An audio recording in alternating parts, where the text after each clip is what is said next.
was an increase over 2023.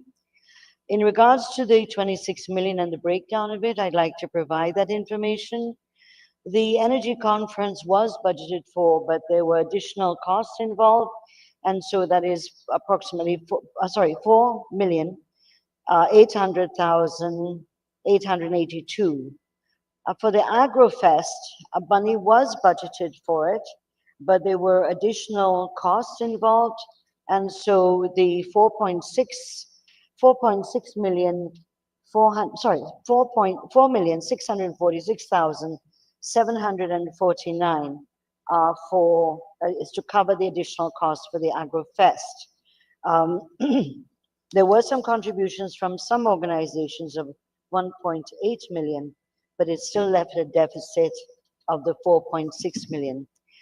At the time of putting in the budget for 2024, Go Invest had wanted to cover the cost for the audits that were outstanding. However, they were unable to get a cost only after the budget was passed, and so they have put in 5 million to cover their audits. 2019 and 2020, thank you. And then the Caribbean Investment Forum was not budgeted for, and therefore it was an important new intervention by the Go Invest to attract more investment to Guyana, and so that this Caribbean Investment Forum, they have spent and they were used $12 million, which was not budgeted for in the 2024 budget. So that's a total should come up to $26,449,631, right? Thank you, Minister. Honorable Member, Ms. Lawrence. Thank you, Mr. Chairman. To the Honorable Minister, you indicated that there were two programs, the Energy Conference and the AgroFest, that was under budgeted for. Could you kindly tell the House what expenses were under budgeted or not budgeted for those two activities? Honorable Minister.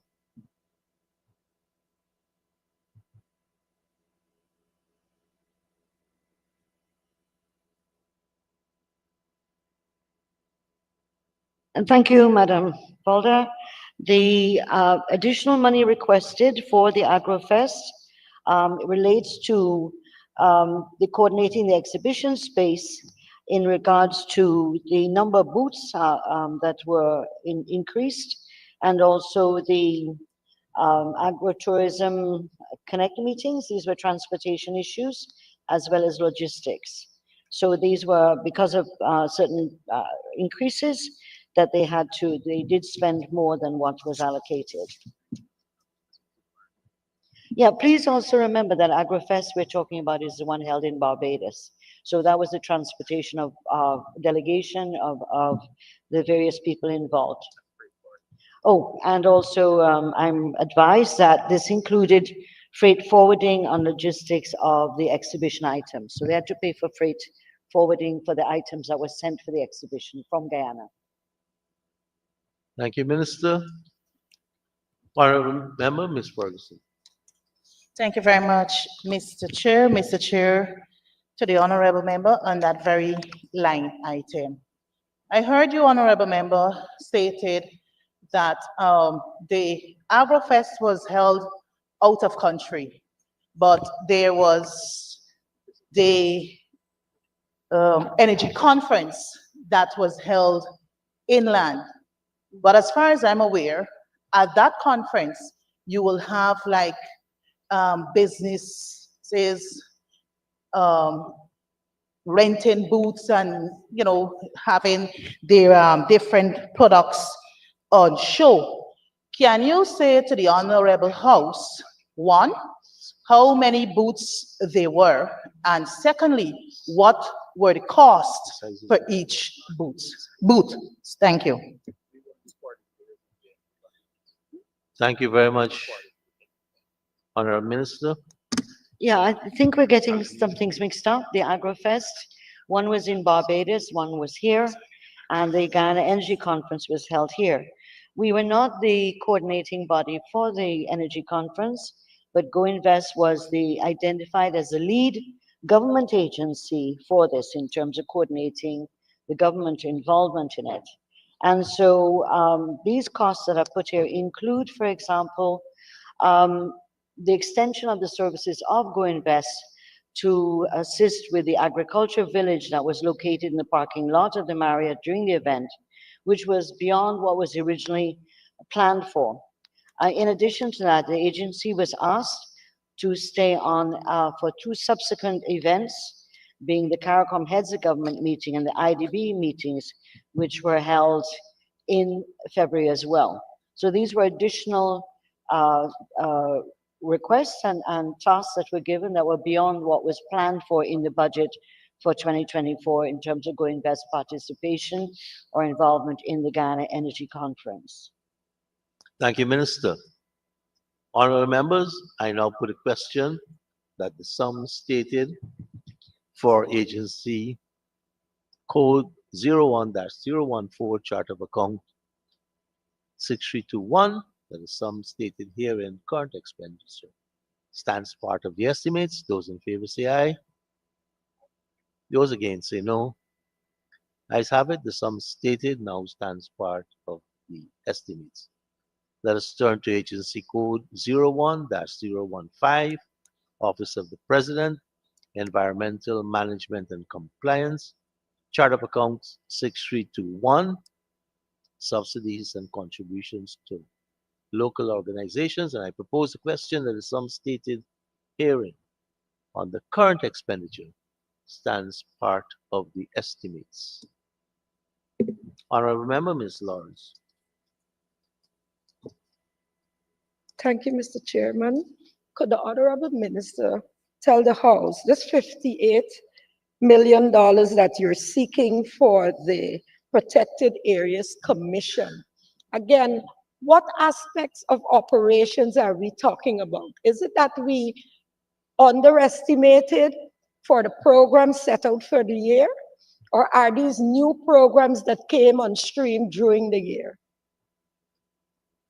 Honorable Minister. Thank you, Mrs. Lawrence, Member Lawrence.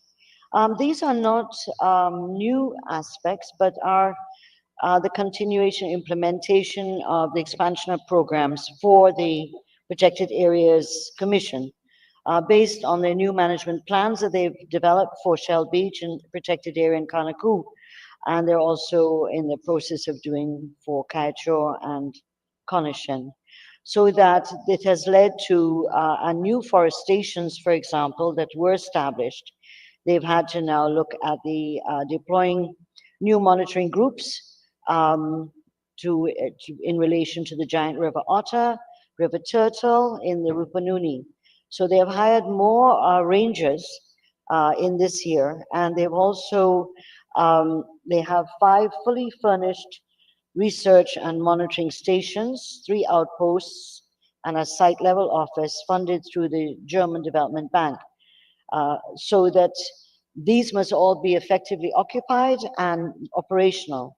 And so to maintain a complement of rangers at each site, they have had to hire more people this year in order to make sure that the areas are properly covered. And so this is part of the expansion of the National Protected Areas system, and they have doubled the protected areas by the end of this year to 17.4%.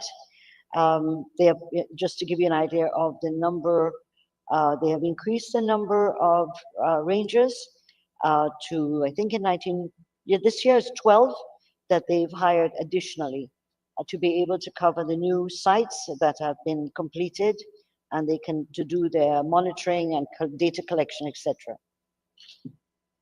Thank you, Minister. Honorable Member, Ms. Lawrence. Thank you, Mr. Chair. Mr. Chair, to the Honorable Minister, protecting our animals, those that you have mentioned, they have been on the endangered list for some time. It didn't just happen in a couple of months ago. It was before the 2024 budget. Building these 3 new stations would have been in the 2024 budget. So once you know that the completion date is going to be in 2024, one would expect that when you budget, you will also budget to fill the vacancies for those persons who would need to manage those stations. Why is it coming here now, coming out of the contingency fund in a supplemental and not catered for in the 2024 budget? Honorable Minister. I think the honorable members may be familiar with that there are a number of local and international partners and stakeholders involved with the Protected Areas Commission, and in which Ghana's role in particular is monitoring activities, environmental pressures, and threats. And so whilst it may be so, you didn't calculate that you needed 12 more rangers. At the same time, as the work progresses, you don't want to hold it up because you haven't budgeted for it, and it's not impossible to request a supplementary to allow you to do what is required under the Protected Areas Commission Act. And so technical teams are from the Protected Areas Commission. Rangers have been involved in activities such as camera trapping, fish surveys, water sampling, patrols, and bird surveys. These are all part of the monitoring of the Protected Areas Commission. I think sometimes when we think of protected areas, we think of just areas that we lock off and say, you know, nothing goes on there, that these are what are declared. But a very important component of the protected areas is to be able to monitor, to go in and to make sure that there's no illegal activity in them, because there are people who try to do that from time to time, as well as monitoring the actual wildlife there and to see that they're not under threat, etc. And also to create a database that we have so we know exactly what we have in the protected areas. The furnished research and monitoring stations I referred to, and the 3 outposts and site level office are all finished, and therefore it was important to start occupying them and to have the rangers, not only the offices occupied, which I referred to, but to have the rangers going in more often. For example, in Kayachor, it used to be 18 weeks in and 2 weeks out. Now it's 6 weeks in and 2 weeks out. So they're going in more frequently into Kayachor, and therefore the costs are higher. So it's not just the rangers, but also the cost of transportation, logistics, and so on. Shell Beach was 24 weeks in and 8 weeks out, particularly focused on the period when the turtles are nesting on the beach. Now it is 3 weeks in and 1 week out at the research and monitoring stations. And so I think this shows a much more proactive Protected Areas Commission, and therefore it is not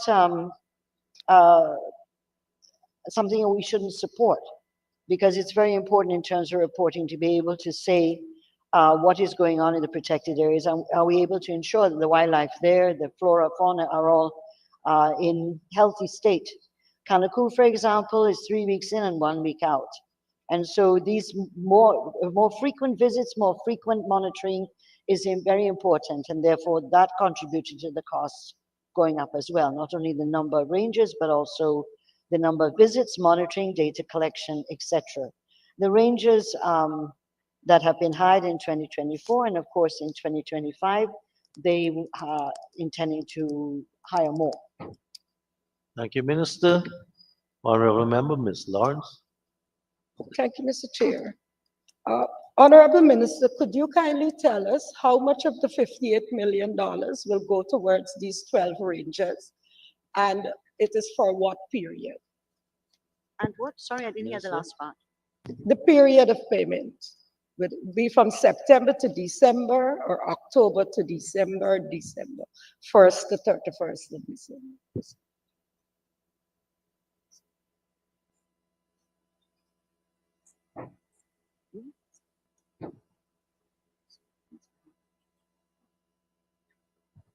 Okay, thank you very much. I'm taking advice from the experts from the PAC, Mr. Duncan. Please take it easy, Mr. Duncan. It's too early in the day to get revved up. I don't want your pressure to go up, sir. Don't want your pressure to go up. So I'm being advised by the experts. I know nothing about some of these things, I confess. So in response to Mrs. Lawrence, the period that you're asking about is September to December, and the percentage in regards to the costs for the rangers, etc., is 75% of the 58 million. Thank you, Minister. Honorable members, I now put a question that the sum stated for Agency Code 01-015, Chart of Accounts 6321, current expenditure stands part of the estimates. Those in favor say aye. Aye. Those against say no. Ayes have it. Sum stated now stands part of the estimates. Thank you, Minister and the staff.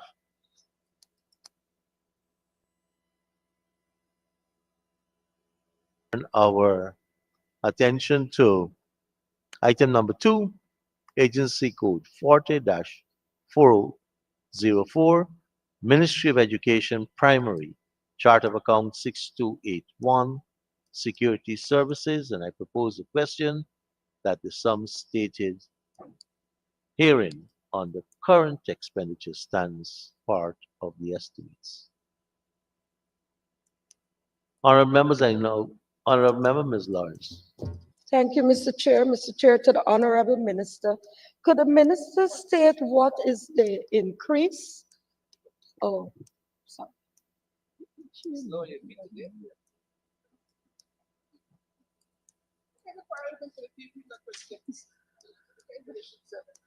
Let's give the Honorable Minister's staff, and I think we have to go through primary, secondary, and tertiary. Mr. Chair, are you saying you're going to put the three? No, Because no, that no, would we're be very taking the good. first one, but I'm just trying to get Okay. all the staff together. You're going to put all three? We can put all three, yes. Please. So then I we now ask the one. propose the question that the sum stated herein for Agency Code 40-404, 405, 406, Chart of Account 6281 for primary education, secondary education, and post-secondary tertiary education, current expenditure stands part of the estimates. We're taking 3 items. Go ahead, Honorable Member, Ms. Lawrence.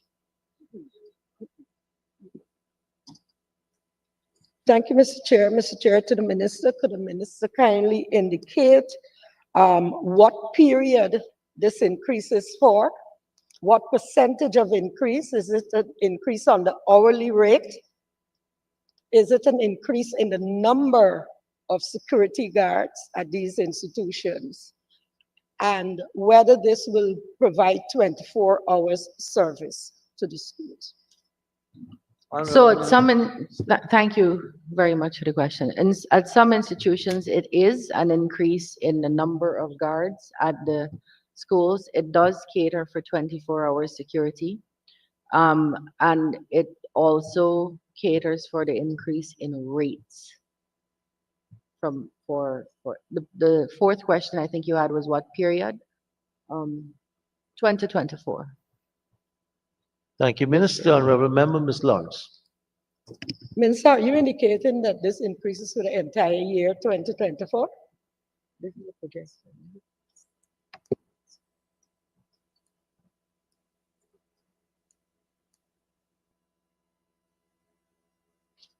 Right, but when is it?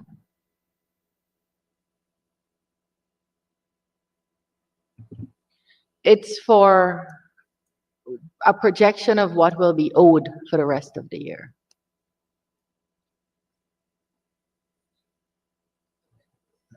It's coming from the contingency fund, Minister. They have to properly advise you. Honorable Minister.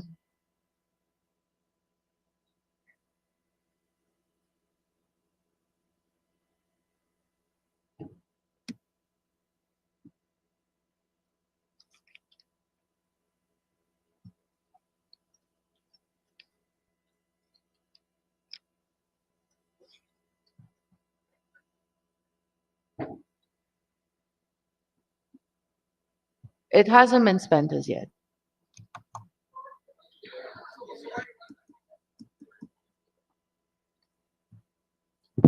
Honorable Member, Ms. Mr. Lawrence. Mr. Chair, I'm asking whether whether the minister can lay over the answer to my questions. The question is, have there been, these provisions provide for an increase in the number of guards, security guards? And if so, how many? Can the minister state whether these security guards are there for 24 hours period or 12 hours period? Can the minister also indicate for what period these monies in a total of $119.283 million will be spent for? What period? All right. So the questions have All right, been Minister, go ahead. asked and answered, but I'd be happy to answer again. This caters for more security guards. Mhm. It caters for an increase in rates. Well, the how many, we're dealing with 3 programs here. So you have about 33 primary schools, you have about 33 secondary schools, and then another set of post-secondary schools. So if you want us to go through program by program, Mr. I Chair. would, because she's asked that you lay over them. We're here. Let's get the totals for each. Mahipal.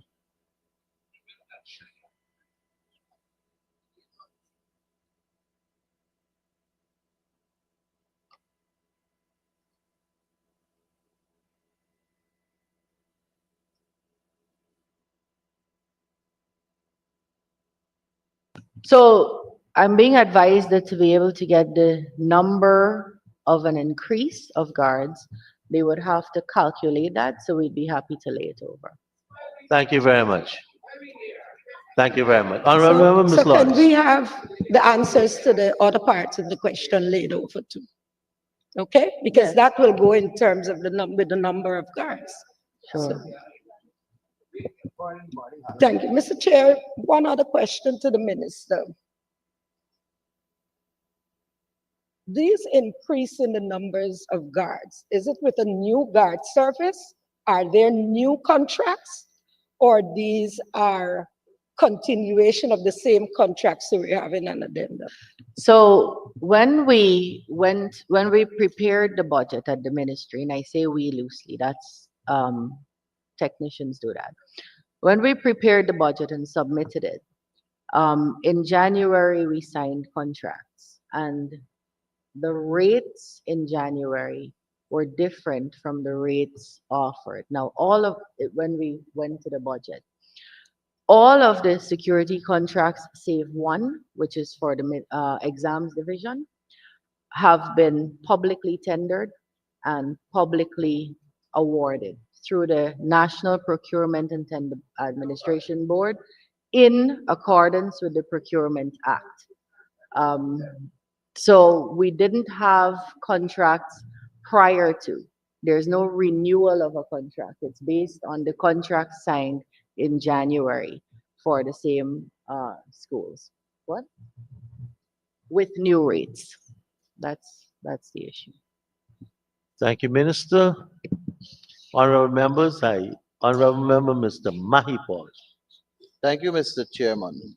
Mr. Chairman, so in total, for the Ministry of Education, the total sum for security services under all the programs accumulate to $1,142,290,000 in 2024 budget.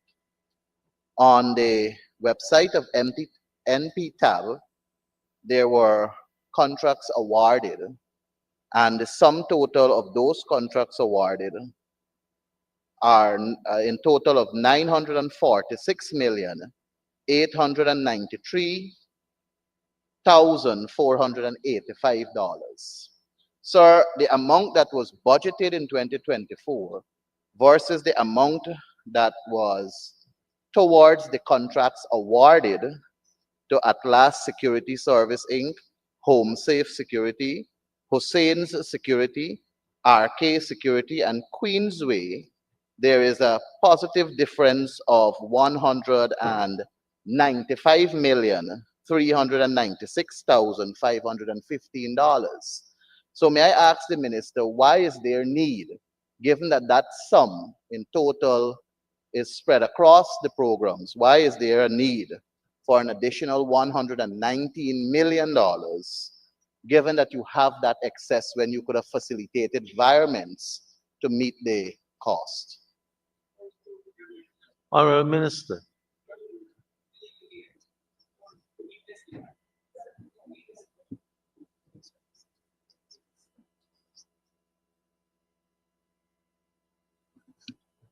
No, but it's a good question, and I'm being advised that it's still, the answer remains that the increase in rates and increase in guard service, number of guards would cater or account for the increase that is needed. And that is assuming two things. One, that you have correctly interpreted what is on that website and that you have counted all. And two, that the website actually has all the accurate information. I can't speak to that. The Minister of Finance would have to speak to that. So, Comrade Honorable Chairman, Member, Mr. thank you. Mahiko. Sir, so a contract was signed between the Ministry of Education and Atlas Security Service Inc. for $275 million. Another one was signed with Home Safe Security for $250 million.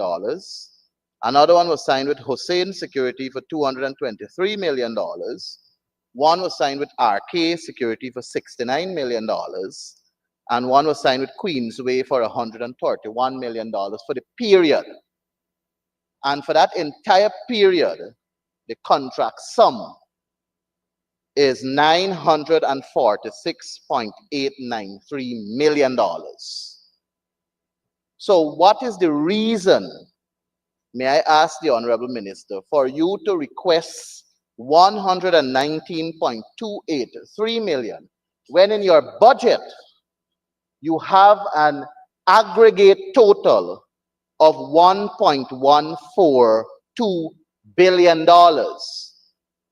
Sir, may I further ask the minister, if you are going to request this sum of money, in fact, you have already requested it and spent it, because the paper that is guiding us says that this covers a period 2024, November 7th to 2024, November 22nd. And we are on the 27th of November, so this money don't spend out. So you have spent it out, but you will be returning, based on the figures we have here, you will be returning money to the consult fund on the security charges. So why did you not facilitate the environment of money from one program to the next within your ministry, which is permitted by the FMAA? Honorable Minister. So again, Mr. Speaker, the increase in rates are not reflected in the sum signed. I am told that the country, you said it's already spent. I'd say committed, because we have guards at schools from the 7th of November to now. When the security companies requested payment, they added in, as far as I'm told, charges for VAT that weren't catered in their contracts. So you have an increase, essentially an increase in the amount that has to be paid by the ministry to the security card, to be company, to be remitted to the government. So perhaps that's something we have to look at. Do we want government agencies to be paying VAT? But as it stands now, that is what it is, as far as my advice goes. Honorable Member Mr. Mahipo. Thank you, Comrade Chairman. So, Comrade Chairman, based on the answers provided by the Honorable Minister, clearly the contracts that are reflected on NPTAB website with that figure is not accurate, because Minister is indicating that there are some changes that have caused them to now request $119+ million. May I ask the Honorable Minister, what are the accurate sums associated with each company that the government is in contract with these respective companies? And if they, and I, may I ask also, sir, that there is a company that is in the public space, Centaur Investment Inc., where the allegation is that the minister has some ties to the contract, to the company. May I ask the Honorable Minister if indeed this company is in receipt of a contract from her ministry, and if so, what is the sum? And could she say the respective companies in the ministry that is in contract with the ministry, what are their sums and the names of the company? Thank you, sir. Honorable Minister. Don't lie, you know.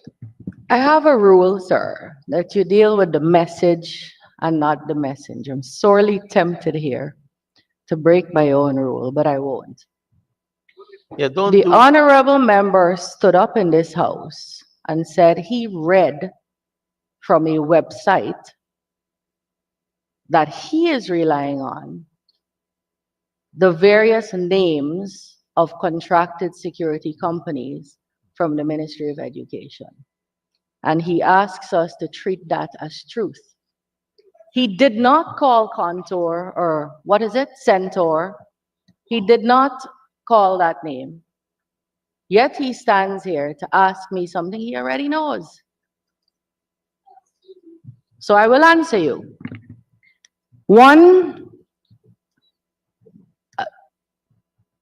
and I think it's important, sir, for us to examine this properly.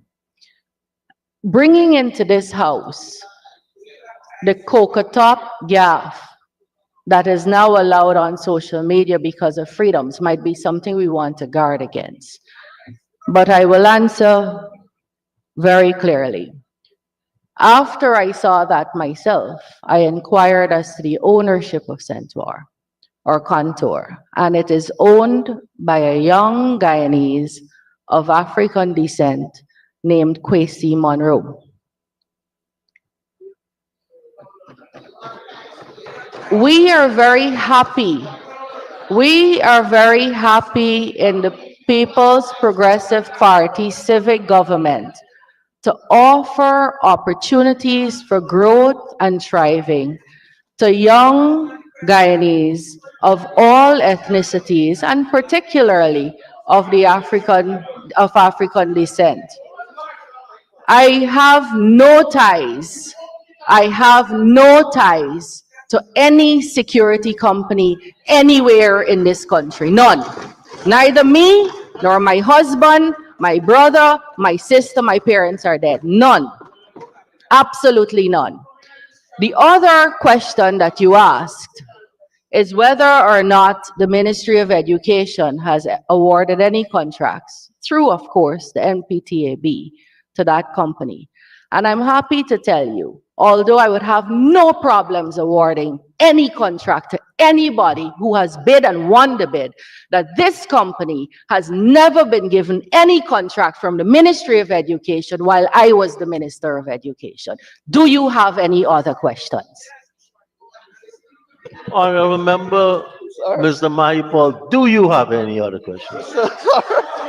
Sir, the fundamental question was not answered, which is there are clearly changes to the figure that is on NPTAB website, as you indicated, that now caters for VAT and the likes. So the figures that are on NPTAB, which accumulates to 900+ million, has changed. And now your 1.142 billion is no longer sufficient. That's why you need an additional 119 plus million. So I'm asking you to provide this house with the figures that have changed. So no longer at last security is 275 million as reflected on NP tab. It's a new number. What is that number? No longer home safe is 250 million. Right. It's a new figure. What is the new figure? Hussein Security, no longer 223 million. What is the new figure? RK Security, no longer 69 million. What is the new figure? Queensway Security, no longer 131 million. What is the new figure? And I just wanted to know if you had any ties, because that information So is in the now that public you know I do space. not, do you have anything to say? Being an honorable member and all. I was merely asking, Mr. Speaker. I saw something in the public space. I see a lot of things in I see a public space. You want to This is an honorable house, young Mahipal, honorable member. You don't bring the street corner gaff in here. Please. Honorable Minister, please. You can take that line of answering outside of the house. So right now, right,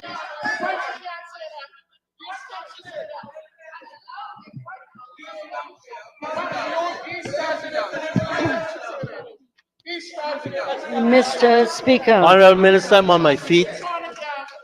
the honorable member should retract his Honorable, earlier statement honorable, before we go forward. Honorable Minister He should Teixeira, I'm on my retract it, sir, Honorable before Minister he's allowed to Teixeira, ask any other I am question. on my feet.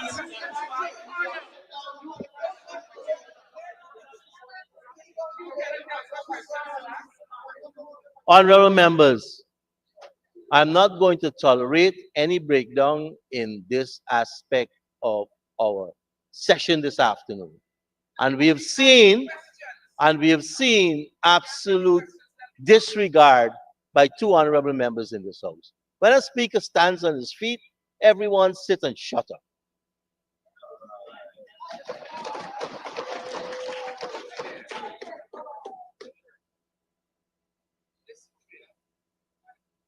And I think I have the privilege and luxury of using that word.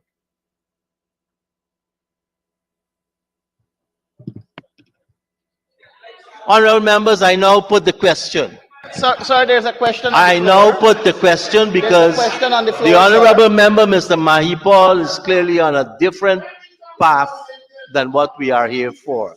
I And now on- put the question that the sums stated for agency code 404, chart of accounts 6281, 405, chart of accounts 6281, chart of account 406, sorry, agency code 406, chart of account 6281, that the sum stated on these line items current expenditure stand part of the estimates. Those in favor say aye.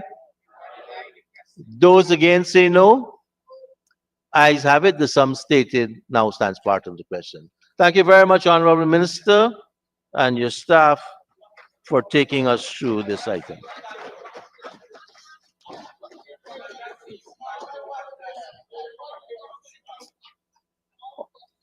Honorable Minister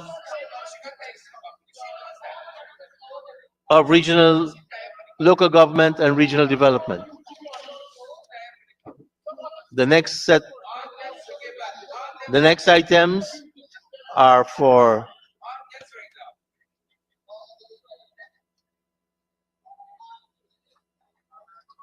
Regions 1 and 6.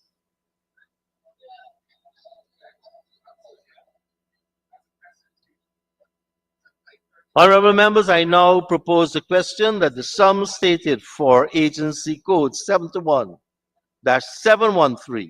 chart of account 6281, security services, current expenditure stands part of the estimates. I put in them one at a time.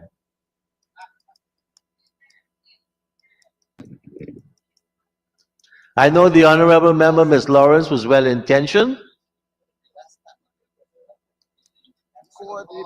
Honorable member, Region 1.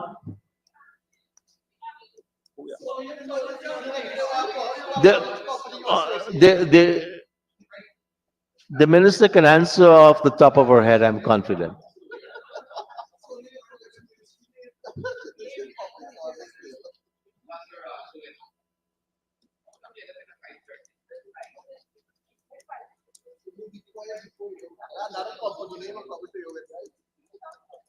I remember, Mr. Cox. Thank you, Mr. Chair. Mr. Chairman, good afternoon. Could the Honorable Minister provide additional information with respect to number of schools in Region 1 and other educational buildings which will benefit from this increased sum? And could she also give a breakdown with respect to those buildings in the Maruka and Matakai subregions?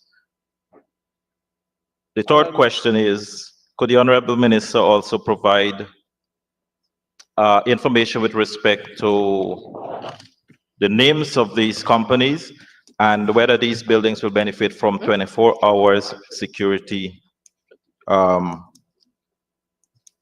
and if there are increased security at the schools especially, because I do know that some schools have just one security, even though they are very large buildings and several buildings in one compound. Thank you. Honorable Minister.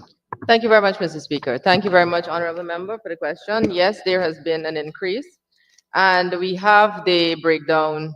You have the Learning Resource Center, Mabaruma, Northwest Secondary, Dormitory, Port Kaituma Teachers Quarters, Port Kaituma Secondary, Santa Rosa Secondary, Bunbury Nursery School, Hosororo Nursery School, Mabaruma Nursery School, Sheba Nursery School, Whitewater Nursery School, Quibana Nursery School, Santa Rosa Nursery School, Himacabra Nursery School, Himacabra Nursery School, Port Kaituma Nursery School, Pakira Nursery, Canal Bank Nursery, 4 Miles Nursery, Mabaruma Primary, Hosororo Primary, Wauna Primary, Tobago Primary, Whitewater Primary, Peter and Paul Primary, Hobodea Primary, Unity Square Primary, St. Cyprian's Primary, Kobarimo Primary, St. John's Primary, Hotokwai Primary, Kakai Kamo Primary,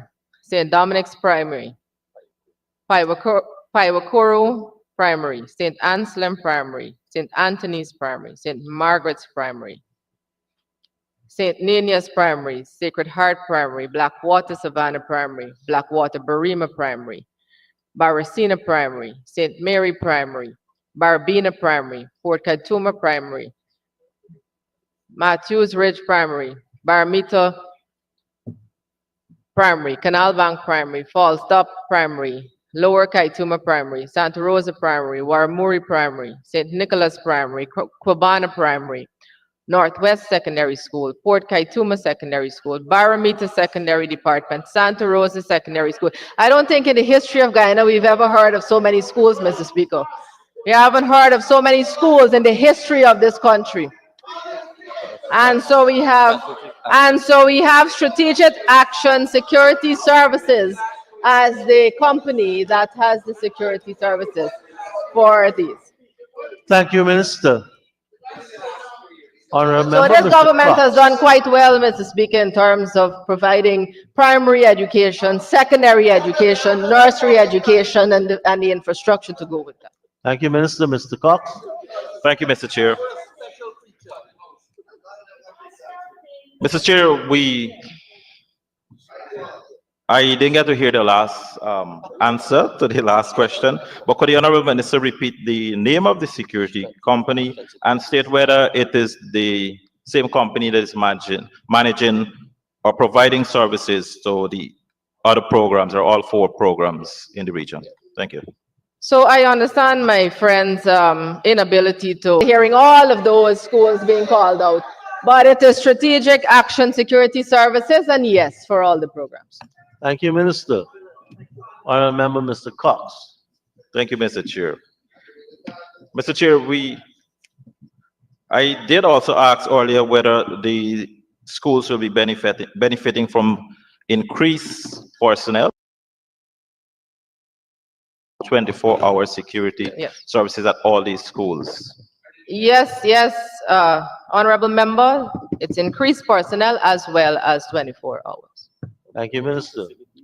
Thank you, Mr. Chair. And I'd like to, Mr. Speaker, just for the, because they like to ask questions so that the public can hear. From 22 facilities to 57 facilities, personnel was added on 24-hour service. Thank you, Minister. Honorable Member, Mr. Manuel. Thank you, Comrade Chairman. Comrade Chairman, you are well aware, I'm sure, that 24-hour security service started in 2017.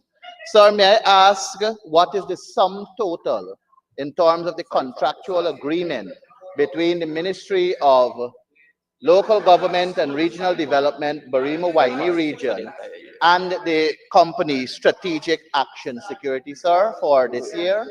The contractual sum that was signed. Honorable Minister.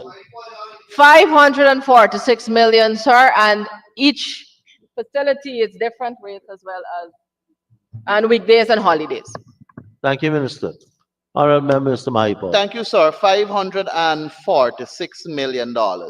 Sir, the one security company is managing the entire region in terms of 4 programs, as identified by the Honorable Minister. Sir, the sum total of security services charges for all 4 programs is $377,988,000 from budget 2024. The requested sum that the ministry is seeking here under Barima-Waini is $111,333,744. That gives you a total of $489,321,744. How does the minister intend to facilitate the shortfall, given that the total security service charge now, once this is passed, becomes $489 million, when the contract that was signed is for $546 million? Honorable Minister, is there a discrepancy in how you're managing? We also have a supplementary for health, please, sir. So you will get that under that. Thank you very much. Thank you. Honorable members, I now put a question that the sum stated for agency code 71713, Charter of Account 6281, Security Services. Current expenditure stands part of the estimates. Those in favor say aye. Those against say no. Ayes have it. The sum stated now stands part of the estimates. Honorable members, let us turn to agency code 71-714, Chart of Accounts 6281, Security Services, and I propose the question that the sum stated for this line item on the current expenditure stands part of the estimates. Honorable Member, Ms. Cummings. Thank you, Thank Mr. you very Chair. much, Mr. Chair. Project code, as you rightly said, 71714, Region 1, Barima-Waini Health Services, Charter Account 62801. Mr. Chair, under the remarks column, there's provision of additional resources to cater for increased security charges. Now, the budgeted voted provision was 42 million. And so the minister is coming now to ask for an additional $8.2 million. Wasn't oversight and what not catered for, that you have to dip into the contingency fund for this 8.2 million. And we're looking at extra additional charges is what? Increase in rates, increase in the number of security personnel. Where will these personnel be located? If you can start off with that. I have additional questions. Mr. Chair. Honorable Minister. Thank you, honorable member. We have three new additional sites, and so the personnel has increased for those sites. So Thank we're you, talking ma'am. about 12 hours, 24-hour services. 24 hours. Okay, so could you name the security firm? Honorable Strategic Minister, action. I said that they're for all programs. for all programs. in Region for 1. this region. Thank Okay, you. so was the publicly tendered, it's a new contract, what? Yes, it was open tender. Public tender, open tender through the National Tender Board. Thank you, Minister. What's the rate for these personnel, security personnel? What's the rate? And what's the new rate? You said it's increased in number and not in rate. Honorable Member Dr. Cummings, if we're going to sit and cross talk, then we'll break down again. Yes, So Mr. please, Chair. Yes, I'm pay asking respect if, to the chair, stand, ask your question to me, and I'll put it to her. yes, to the chair. I'm asking if there's an, just to repeat, if there's an increase in the number or increase in the rates. If it's an increase in the rates, I just want to know if what's increased from to. Honorable Minister. Thank you very much, Mr. Speaker. It was 275 before, and it has been increased to 480. Thank you, Minister. Mondays to Fridays. And then you have a different rate for Saturday, you have a different rate for Sundays and holidays. Thank you, Mr. Chair. Honorable Member, Mr. Mahipol. Thank you, sir. Sir, in the question before with the program that you put, and now you're putting this one, the minister indicated that there is a supplemental that is coming for health on the supplementary. Sir, on the supplementary, that health caters for an additional $1 million for other transport, travel, and postage. And we're talking here about security services, sir, and the difference in terms of the aggregate total and what was the contractual sum is $57 million. So how does the minister intend to capture that gap of $57 million, sir? It definitely can't be from this $1 million. I don't know if there's a gap, but Minister, you may attempt to answer this new line of questioning, summing up across different lines. It's a new line of question, but it's also a very convoluted question. But here is what. The question that you're asking is not $1 million. What we have here is $8.2 million. $8.2 million. Thank you very So much. I think your figure is wrong. Thank you very much, Minister. Honorable Member, Mr. Cox. Be careful of convolution. Thank you, Mr. Chair. Mr. Chair, one final question. So the Honorable Minister did mention there are 3 additional institutions within the region under this. So does this cater for like the health centers across the riverine communities, security for them as well? Because earlier you mentioned on the schools, those included all those in the riverine community. So we have health center across riverine communities as well that may require security services too. Thank you. Thank you very much. Honorable And Minister. I'm very proud to say that we have built 3 new facilities in which we can add these security personnel to, because not only are you getting healthcare now in different areas, but you're also providing employment for the securities and persons around the community. In addition to direct my answer now to the question, no, not in all the riverine areas, but some of them, and we do utilize the CSOs and the part-time. Thank you, Minister. Honorable Member, Ms. Ferguson. Thank you very much, Mr. Chair. Mr. Chair, just a follow-up to my colleague's question to the honorable member with regards to the security services. She made mention, sir, that this is a new, the contract went out for tender, for public tender, open tender, right? Okay. Can you say to the National Assembly which security firm provided services prior to the tender, before the tender went out? It was the same Minister. security firm.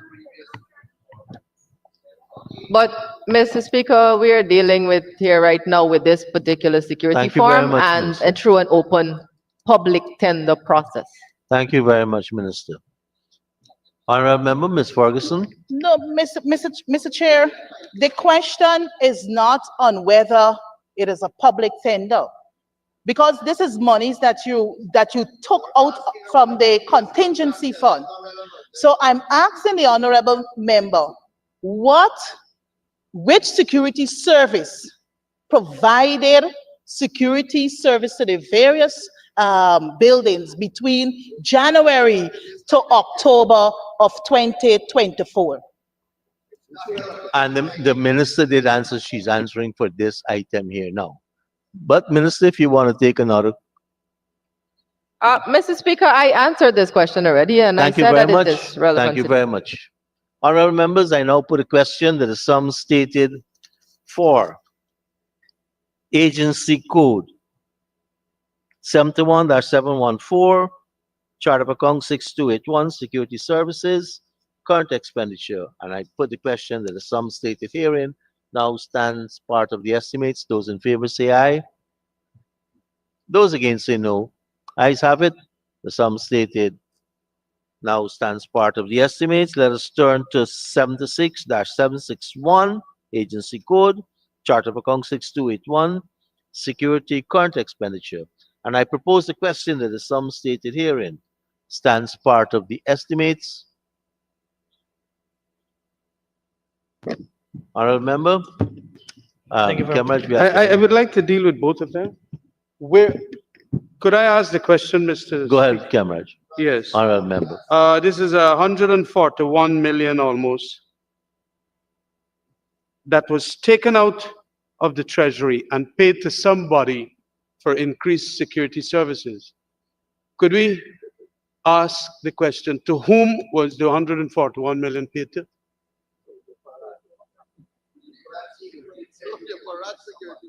Honorable member, Mr. Ramjatan, we're dealing with not the total, we're dealing with a particular line item, which on my paper covers 2 point something million dollars. Yes.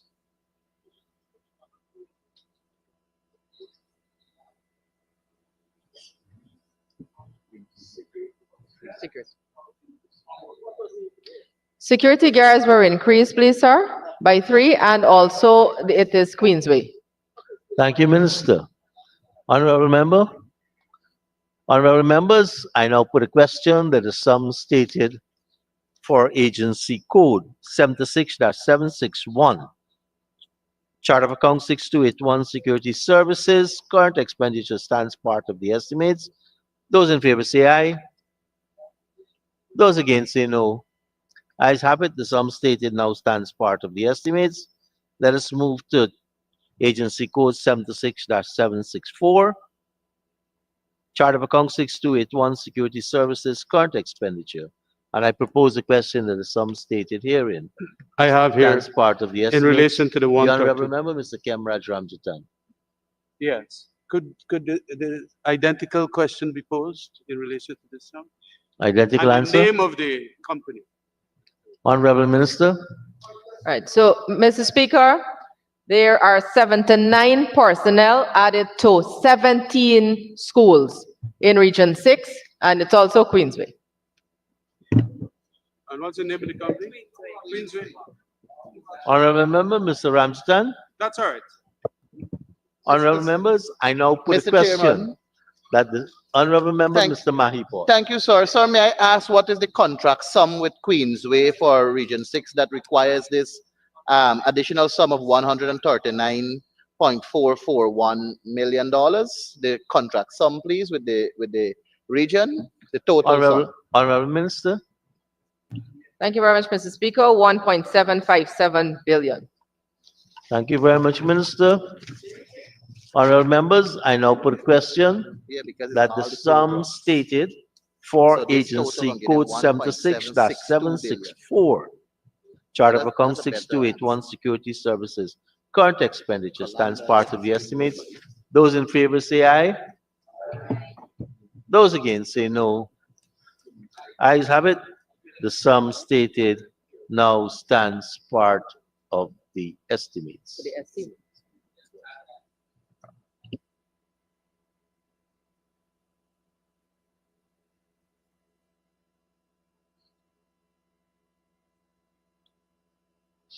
Honorable members, this completes our consideration for all of the items in financial paper number 3 of 2024.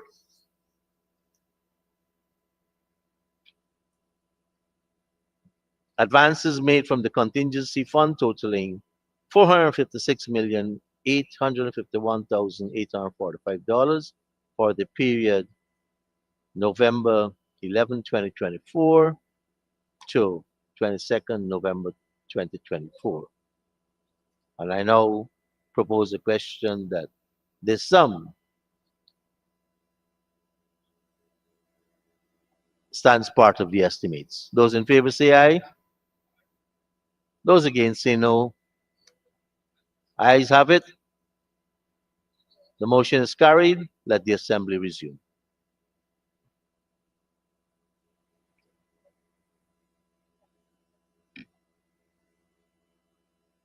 Thank you very much, Honorable Minister and your staff.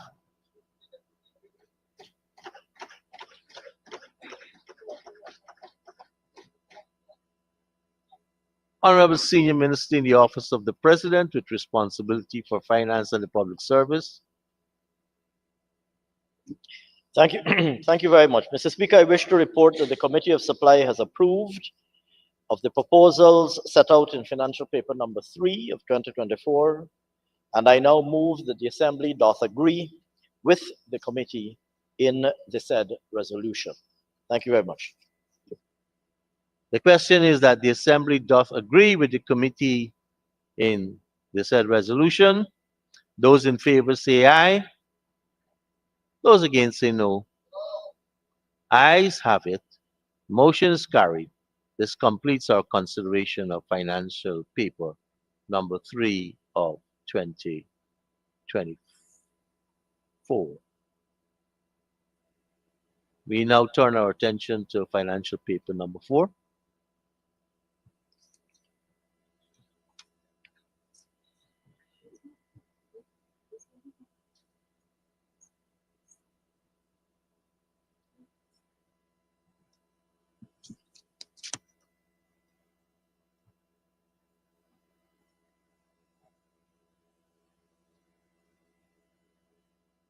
Honourable members, we resolve ourselves into committee to consider financial paper number 4.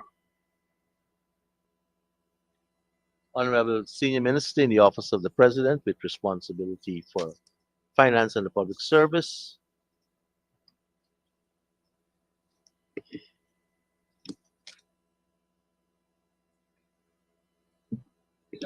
Thank you very much, Mr. Chairman. In accordance with Article 171(2) of the Constitution, I signify that Cabinet has recommended for consideration by the Assembly the motion for the approval of the proposals set out in Financial Paper number 4 of 2024, supplementary estimates current and capital totaling $84,074,229,401 for the period ended 31st December 2024, and I now move the motion. Thank you very much, Mr. Chair. Thank you, Honourable Minister.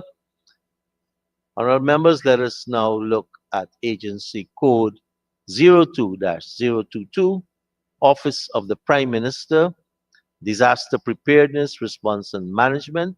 Let us invite the Honourable Prime Minister and staff to join us as we consider the line items under this agency code.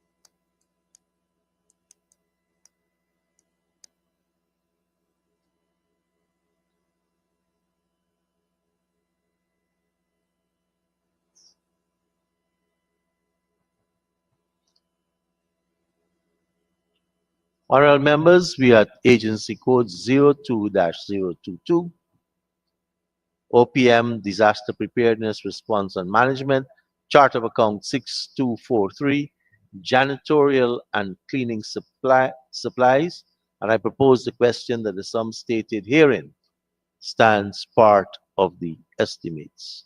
Honourable members, I now put a question that the sum stated for Chart of Account 6243 under this agency code. Current expenditure stands part of the estimates. Those in favor say aye. Sorry, Honourable Member Ms. Lawrence, you wanted to raise something about cleaning? Yes, Mr. Chair. Go ahead. I note here that the Prime Minister is asking us to provide him with some 48+% increase in the amount voted for the budget. This is janitorial and cleaning supplies. So I would like to know whether the Prime Minister has extended his office. Is he having another building? What is happening? Because we haven't had a lot of rain. And being a housewife these days, sir, I don't know how much more cleaning supplies he's using if he's still contained in the same space. So that would be my first question. The first question, Honorable Prime Minister. Thank you, Mr. Chairman. Mr. Chairman, this has nothing to do with the office of the Prime Minister where he operates from. This has to do with the packaging of hygiene hampers to give out to people who are affected by disasters throughout the country. But of course, it covers, please, let me educate you, ma'am. Mr. Speaker, let me educate the House. We're asking for the money under program 022, Disaster Preparedness, Response and Management. Throughout the country, people are affected by flooding and other forms of disaster. They're given food hampers and they're given hygiene hampers because they have to clean up the place. All we're asking for is the additional money to cover the cleaning agents that are supplied to the people who are affected by. Thank you, Honorable Prime Minister. And where? And we have here a Bari, right?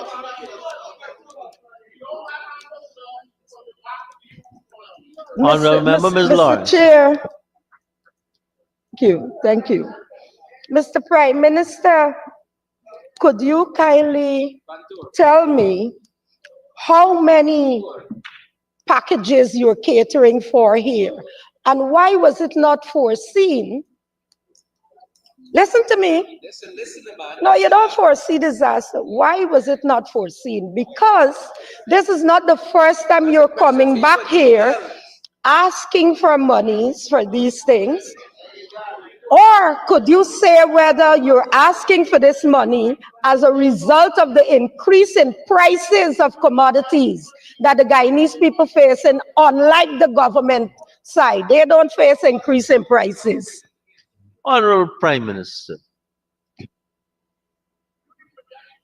Mr. Speaker, yes, I agree with the honorable member.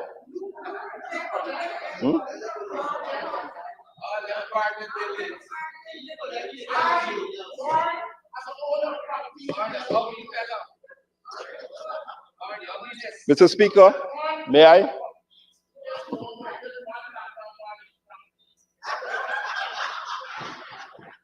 Honorable Prime Minister, go ahead. Yes, Mr. Speaker. Mr. Speaker, yes, I agree with the honorable member.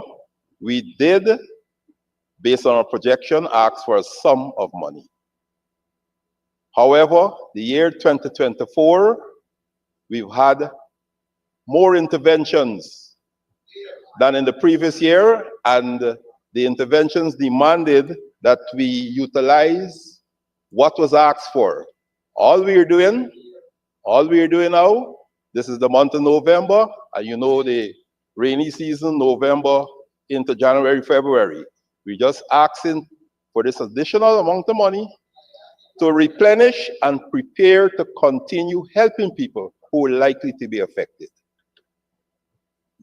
So, Mr. Chair, to the Prime Minister, I'm glad that we're hearing that there is an office that is preparing, budgeting, and don't spend the money and then come here and ask us to pass it. So we thank you for respecting this House. But Mr. Prime Minister, could you kindly tell me out of this $9 million, how many packages you're going to get? And what would be the cost of one package? Honorable Prime Minister.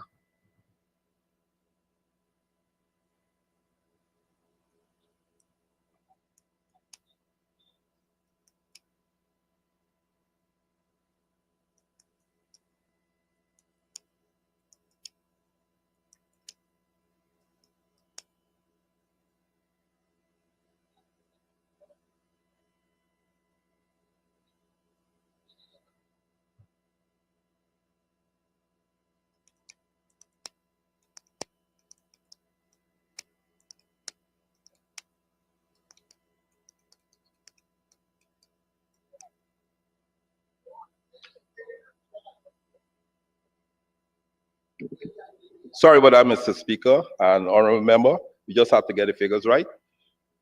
We're preparing 170 hygiene packages for the hinterland, 170, and 600 to deal with interventions along the coastline. I'm advised that each package will cost some $10,000.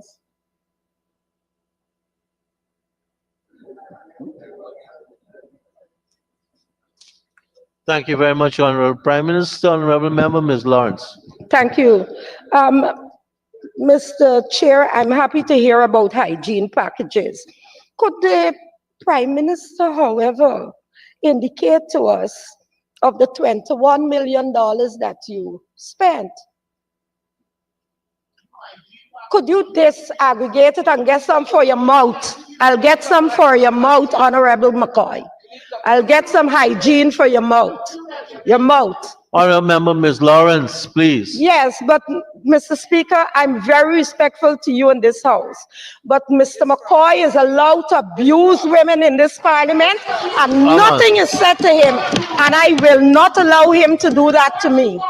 I will not allow that to happen to me. Honorable Mr. Member, Speaker, you have a so question please to the give Prime me Minister. If cover. not, I'll put. Yes. I'll yes. put. Thank you, Mr. Chairman. Thank you.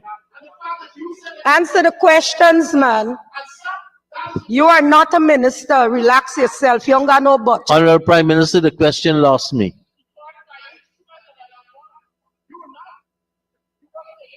Honorable members, I now put the question that the sum stated. The Prime Minister's answering.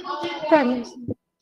Mr. Speaker, if I'm to understand, honorable member, you're asking for disaggregation of the 21 million, 2.886,000, procurement of cleaning items for office and facilities used to ensure a clean and tidy working environment, and 18,450,000 procurement of 2,000 relief cleaning hampers for countrywide distribution.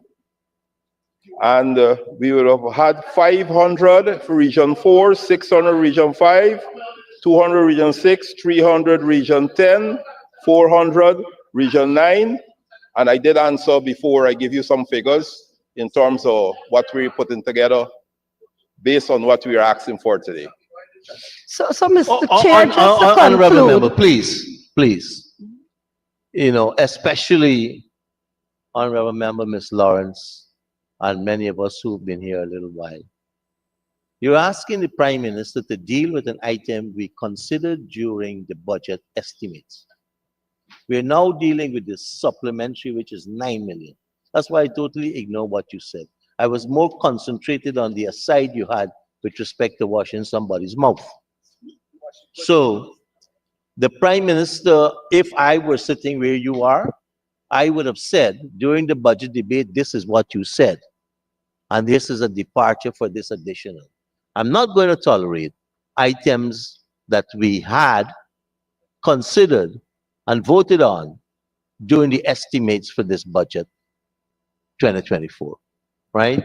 So you will agree with me that No, I will question, you wouldn't? No, Mr. Chair, because the budget is an estimate. And that is a lump sum money. And you heard the Prime Minister. Okay, honorable members, my ruling is He that said he used some, my Mr. Chair, ruling for is, office cleaning and some for packaging. my ruling is I am not going to consider such items on the budget 2024, which was considered and passed here. If you frame it in a way that deals with the contingency before us, then. Mr. Speaker, in the interest of clarity and moving forward, I would like to volunteer a clearer answer for the honorable member. We are asking for 9.277,100 as the supplementary. The breakdown, 638,460 to cover expenditure for the Abari flood in November 2024, 1,700,000 for the procurement of janitorial hampers for the secondary rainy season, December, January, for the hinterland regions, 1, 7, 8, and 9, and 6,938,640 for the procurement of janitorial hampers for the secondary rainy season again, December to January 2024 for the coastal regions, regions 2, 3, 4, 5, 6, and 10, which is not entirely coastal, but answer the answer. Thank you, Mr. Prime Minister.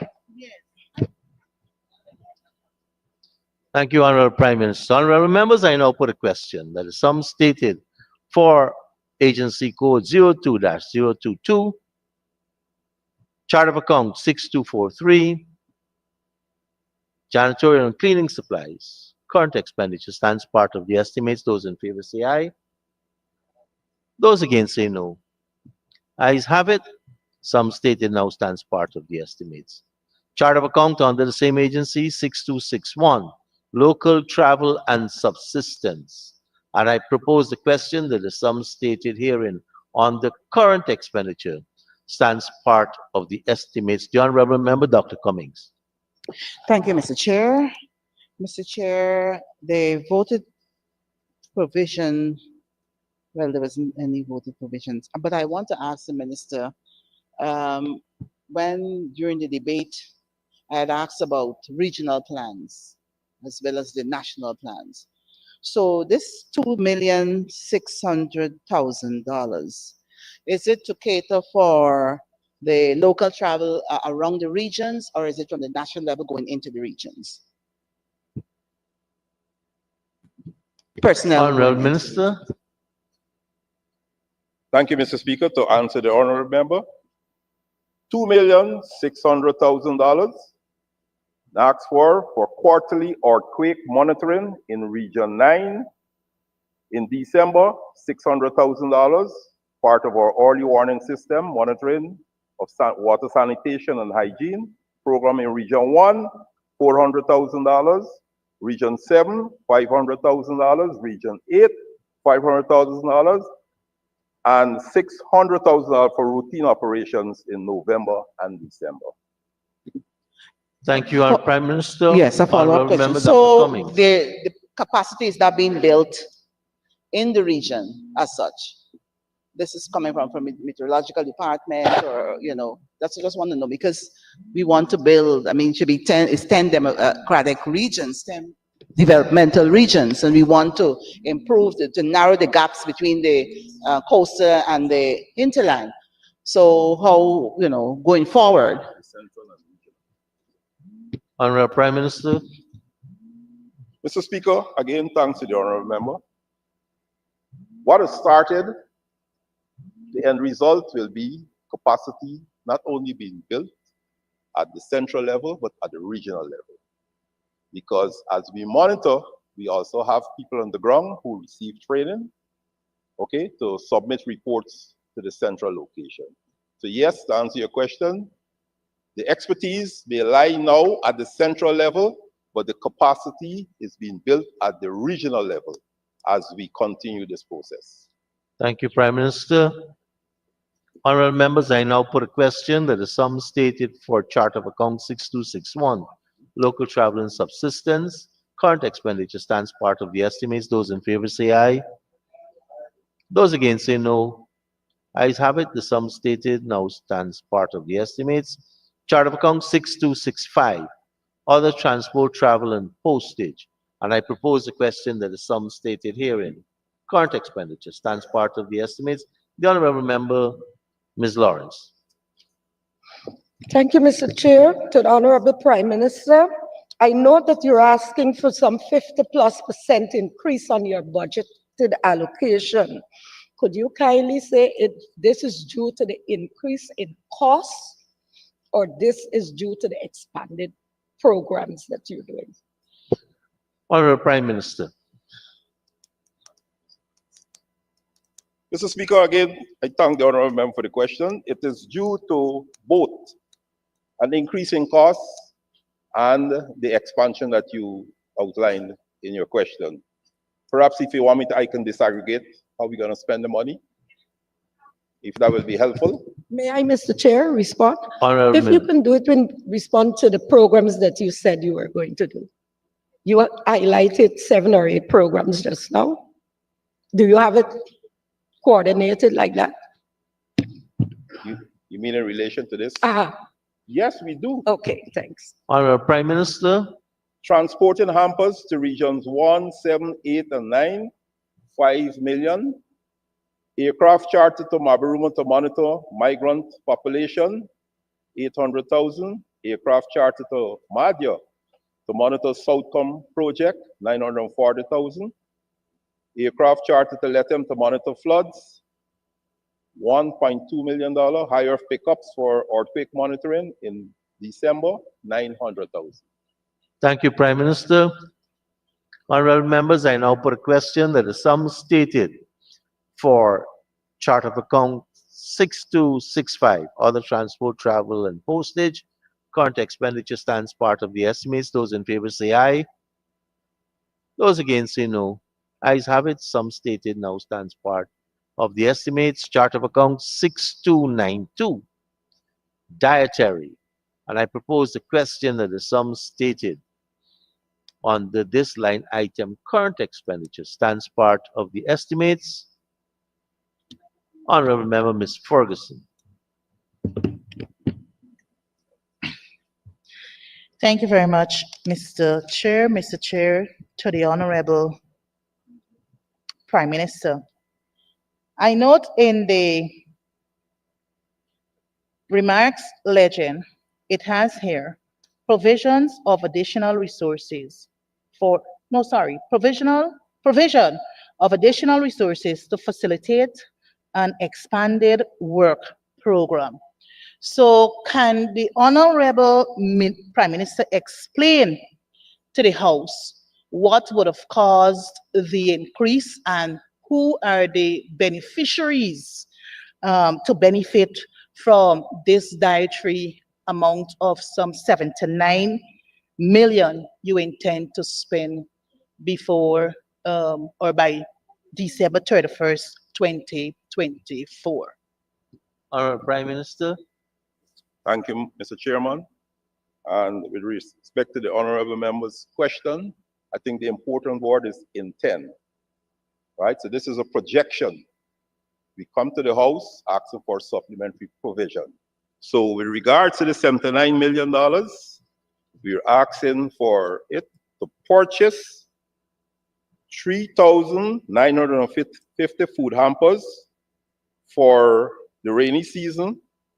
We likely to have to give out hampers during the rainy season, December to January. 3,000 reserved for the coastal areas, and 950 reserved for the hinterland, mainly for Region 9. Thank you, Prime Minister. Honorable Member, Ms. Ferguson. Thank you very much, Mr. Chair. Mr. Chair, to the Honorable Prime Minister. Regarding the coastal areas, can you disaggregate for us which communities along the coastal areas will be benefiting from these hampers to be distributed? Thank you. Honorable Prime Minister. Mr. Chairman, this is a projection. The rainy season is coming upon us. What we are doing is procuring and storing. So whenever communities are affected, and whenever any community, every community is affected in Guyana, will have our intervention and will receive hamper. That has been the history of the Civil Defense Commission since I assumed responsibility. No discrimination. So the hampers are there, ready. Whenever community needs it, they will get it. I can assure you that. Thank you, Thank you very Prime much, Minister. Honorable Member, Ms. Ferguson. Thank you very much, Mr. Chair. I thank the Honorable Prime Minister for his response. Well, I just want to say to the Honorable Prime Don't Minister. say, ask him a question. Well, I want to ask the Honorable Prime Minister. Once there's a situation in South Georgetown, I trust that I will be able to reach out to his office so that my constituents would be able to benefit from these hampers distribution. Honorable Prime Minister, I think you've been given an open book now to talk about your policy for the Well- whole country. Well, Mr. Speaker, I think the honorable member should first be educated as to how the Civil Defense Commission operates. In times of disaster, once we have reported a community is affected and is in need, you have a team that is dispatched and they do a needs assessment, a damage and needs assessment. That will be the information that will be utilized to guide further intervention as it pertains to whether they need food hampers, whether they need cleaning hampers, whether they need zinc sheets for re-roofing, or whether they need shelters to be set up or whatever. So it's a body of knowledge, it's more a professional area, and we don't discriminate. Thank you, Prime Minister. Honorable members, I now put a question that the sum stated for Chart of Account 6292, dietary current expenditure, stands part of the estimates. Those in favor say aye. Those against say no. Ayes have it. The sum stated now stands part of the estimates. And under this agency code, the final chart of account line item is 6294 other. And I propose the question that the sum stated under this line item, current expenditure, stands part of the estimates. The honorable member, Ms. Valda Lawrence. Thank you, Mr. Chair. Mr. Chair, the remarks column for this $30.5 billion states provision of additional resources for the cash grant distribution to every citizen above 18 years of age. Above 18 years of age. Mr. Chair, from what I heard from the President and the Vice President, is that this cash grant is for 18 years and above. So we need to make an amendment to this remarks here. Since this will form part of our records, we need to make that remarks. To the Honorable Prime Minister, Mr. Chair, could the Prime Minister state whether out of this $30 billion, any amounts will be going to administrative costs, or if this is just for the grant and you're picking up the administrative costs from another line item? Honorable Prime Minister. Mr. Speaker, Mr. Chairman, the disbursement of this money is administered by a ministry. And that ministry works with other ministries throughout the country. They already have their operational budget, so this figure covers the payment going to the person. 18 years and above, you're right. If I'm 18 years today, the 1st of January 2025, right, you qualify for the money. Okay? So, right? This money is going to the people. Right? Thank you very much, Prime Minister. Honorable members, I now put a question that the sum stated for a chart of account 6294. Honorable member, Mr. Holder. Thank you, Mr. Speaker. Mr. Speaker, in the initial announcement, we heard that it was 60 billion, a total of 60 billion to be disbursed.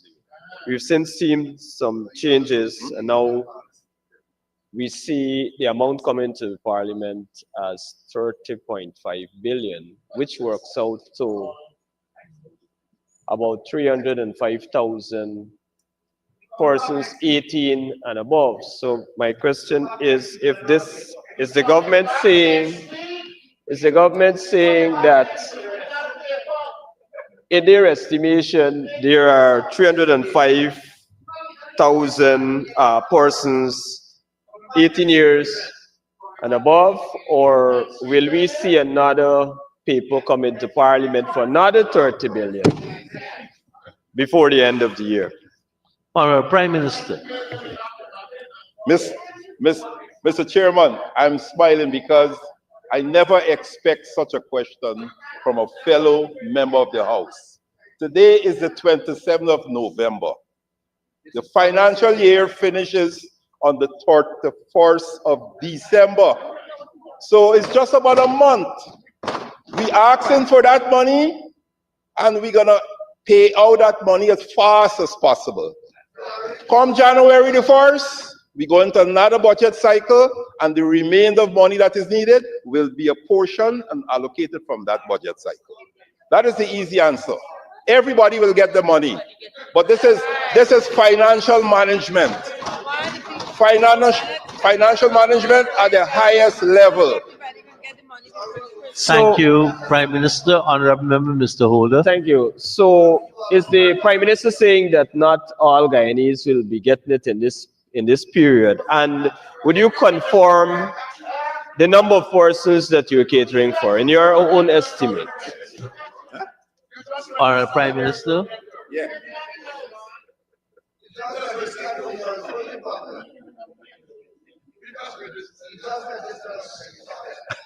Mr. Chairman, just to allay any fears from our honorable member, if we finish this 30 million, right, and we have to come back on the 30th of December for more money, we will come back to this house. The task is to pay the money to every Guyanese. Thank you very much, Prime Minister. Thank you. Honorable Member, Mr. Holder. Thank you, Mr. Speaker. Could the Prime Minister say which areas outside of the public servants, which areas, which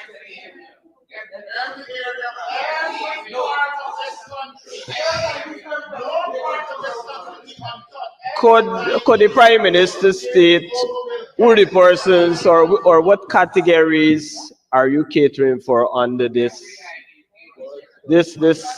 first tranche? Which regions, which areas, which communities, if you can get into that. Honorable Prime Minister. Mr. Chairman, as I speak, we have officials deployed throughout the country conducting the registration exercise. Okay? Now, if you're given a problem, the first thing you do, you analyze how you have to solve the problem. And the low-hanging fruits or things that you could reach easily, you dispose of that quickly. And then you deal with the big ones. Isn't that so? So obviously, registering and paying the public servants who's already a captive population, that will be forced. And then we move on, okay? So everybody will be paid.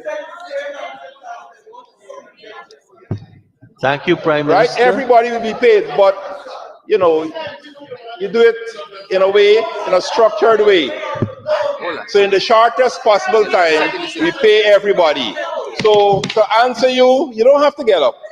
To answer you, right?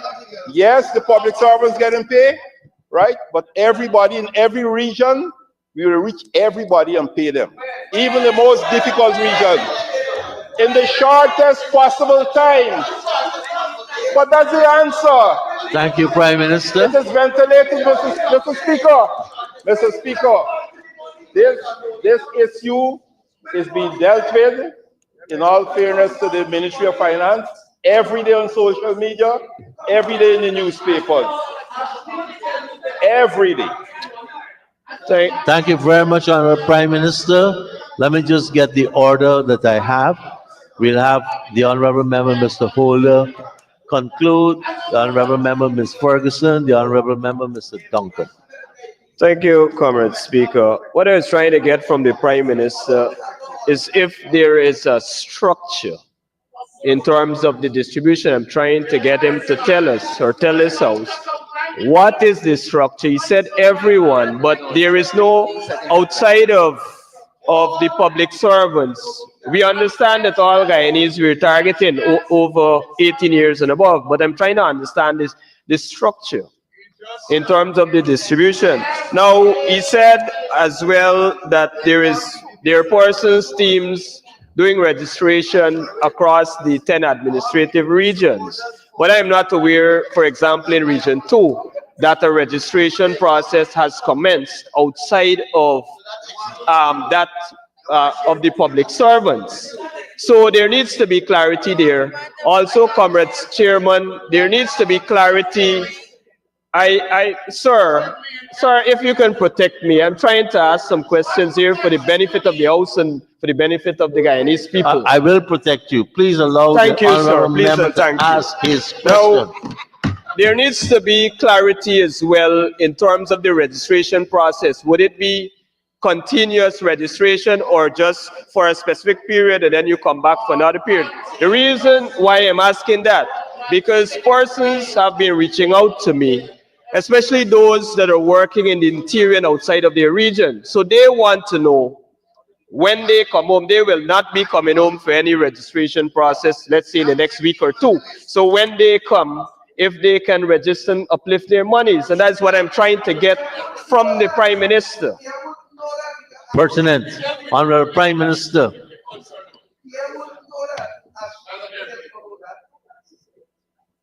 You don't even know about agriculture.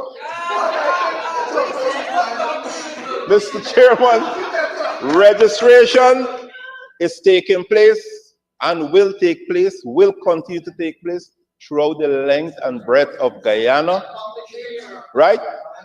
Just allow us to do our work. Everybody will get their money in the shortest possible time.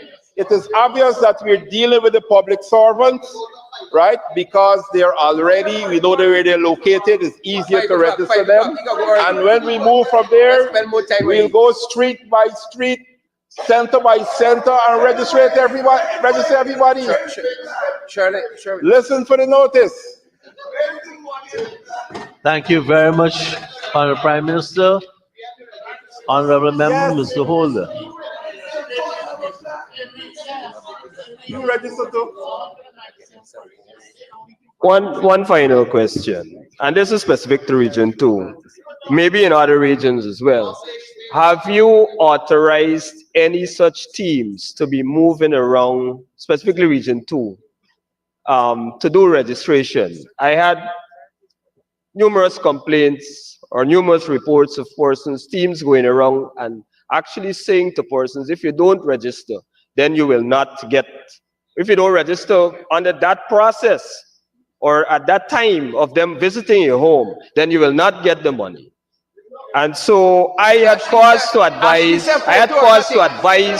residents of the region that as far as my information goes, that is not so. The region has said that there is no process as yet.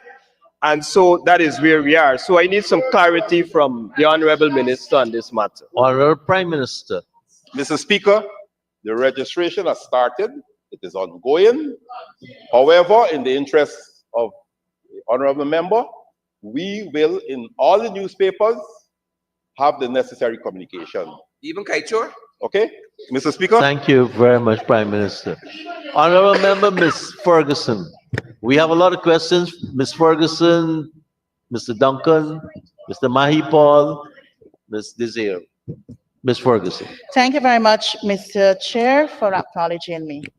Mr. Chair, my question, I have about 2 or 3 questions to the Honorable Prime Minister. My first observation has to do with the explanation given in the legend, where it is saying here, provisions of additional resources. So the question I would like to ask the Honorable Prime Minister, when the reference is made to additional resources, am I to understand that the government has started to pay out some monies and now you're coming for $30.5 billion?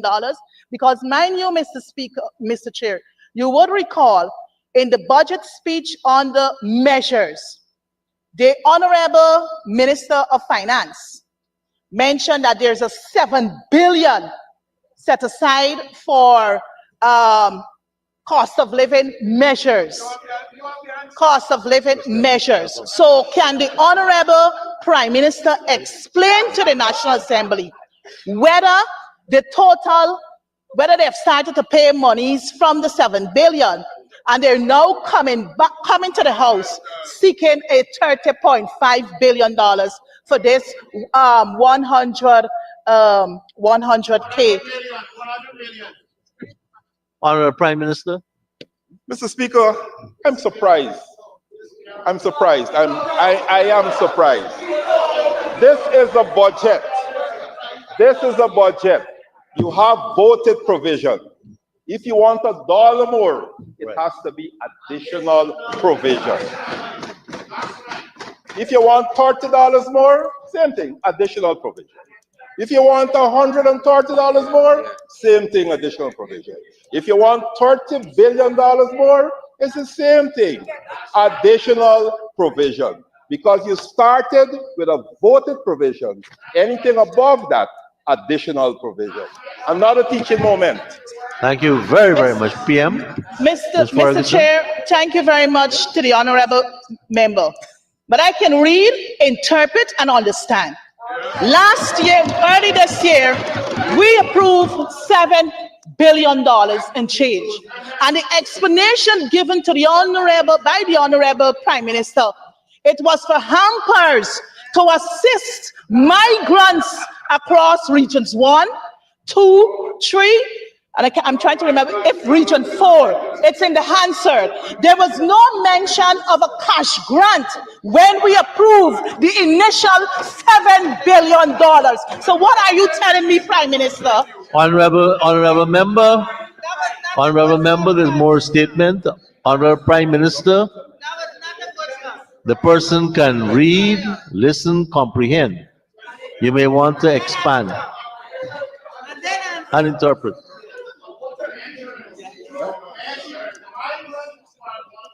Mr. Speaker, I'm not surprised. I'm not surprised.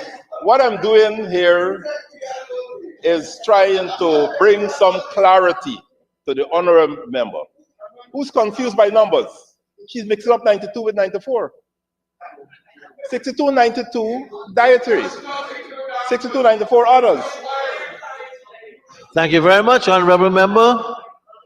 Ms. Ferguson, if you have to make another statement, I'll interrupt you and cut you off, right? But if you have a question, yes, let's hear the question up front. Yeah, Mr. Chair, thank you very much. We are discussing 6294 other. And if we go to the Hansard, if we go 6294 other, so when we go to the Hansard, it will show you exactly what was stated by the Honorable Prime Minister. Honorable Member, let me just interrupt you here, right? The Prime Minister gave a perfectly understandable answer with respect to what is additional with respect to the financial provisions here. So, if you don't have another question, I'll move on to the Honorable Member, Mr. Duncan. No, Mr. Speaker, I do have another question. Mr. Speaker, until I locate the part of in the Hansard here. Okay, you try and locate that. Let's get the question from Mr. Duncan. Yes, Mr. Duncan, please. I'm getting to my question. Mr. Duncan? I don't want to interrupt you. Please. Okay. Honorable Member, Mr. Duncan. Thank you very much, Mr. Speaker. Mr. Speaker, members of the parliamentary opposition, we're seeking clarity not in a vacuum. It was this honorable government that came to this house on the 10th day of October and told us that we are going to get 200,000 per household instantaneously. And we went on that. And then they came back and said, it's in about 5 months. And then they said it was going to be through an app you're going to register. And now you have to register in person. And then we heard the finance minister said overnight, if you don't take your photograph, you can't get the money. Right? And then we saw the Attorney General speak on biometrics, and then the Vice President said he don't speak for the government. So we're seeking clarity in the House. Right? This has been Mr. Speaker, you would recognize this issue of the cash grant. It has been an enigma wrapped in a mystery.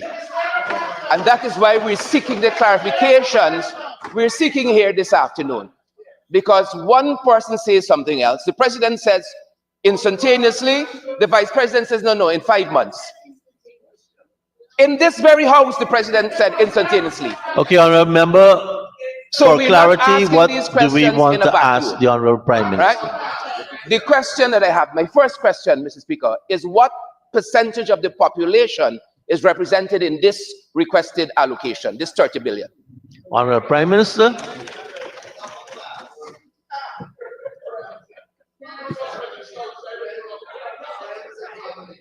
Mr. Speaker, we already said $60 billion will be required. And we are asking for 30. We are asking for 30. Is that 50% of the people who are eligible?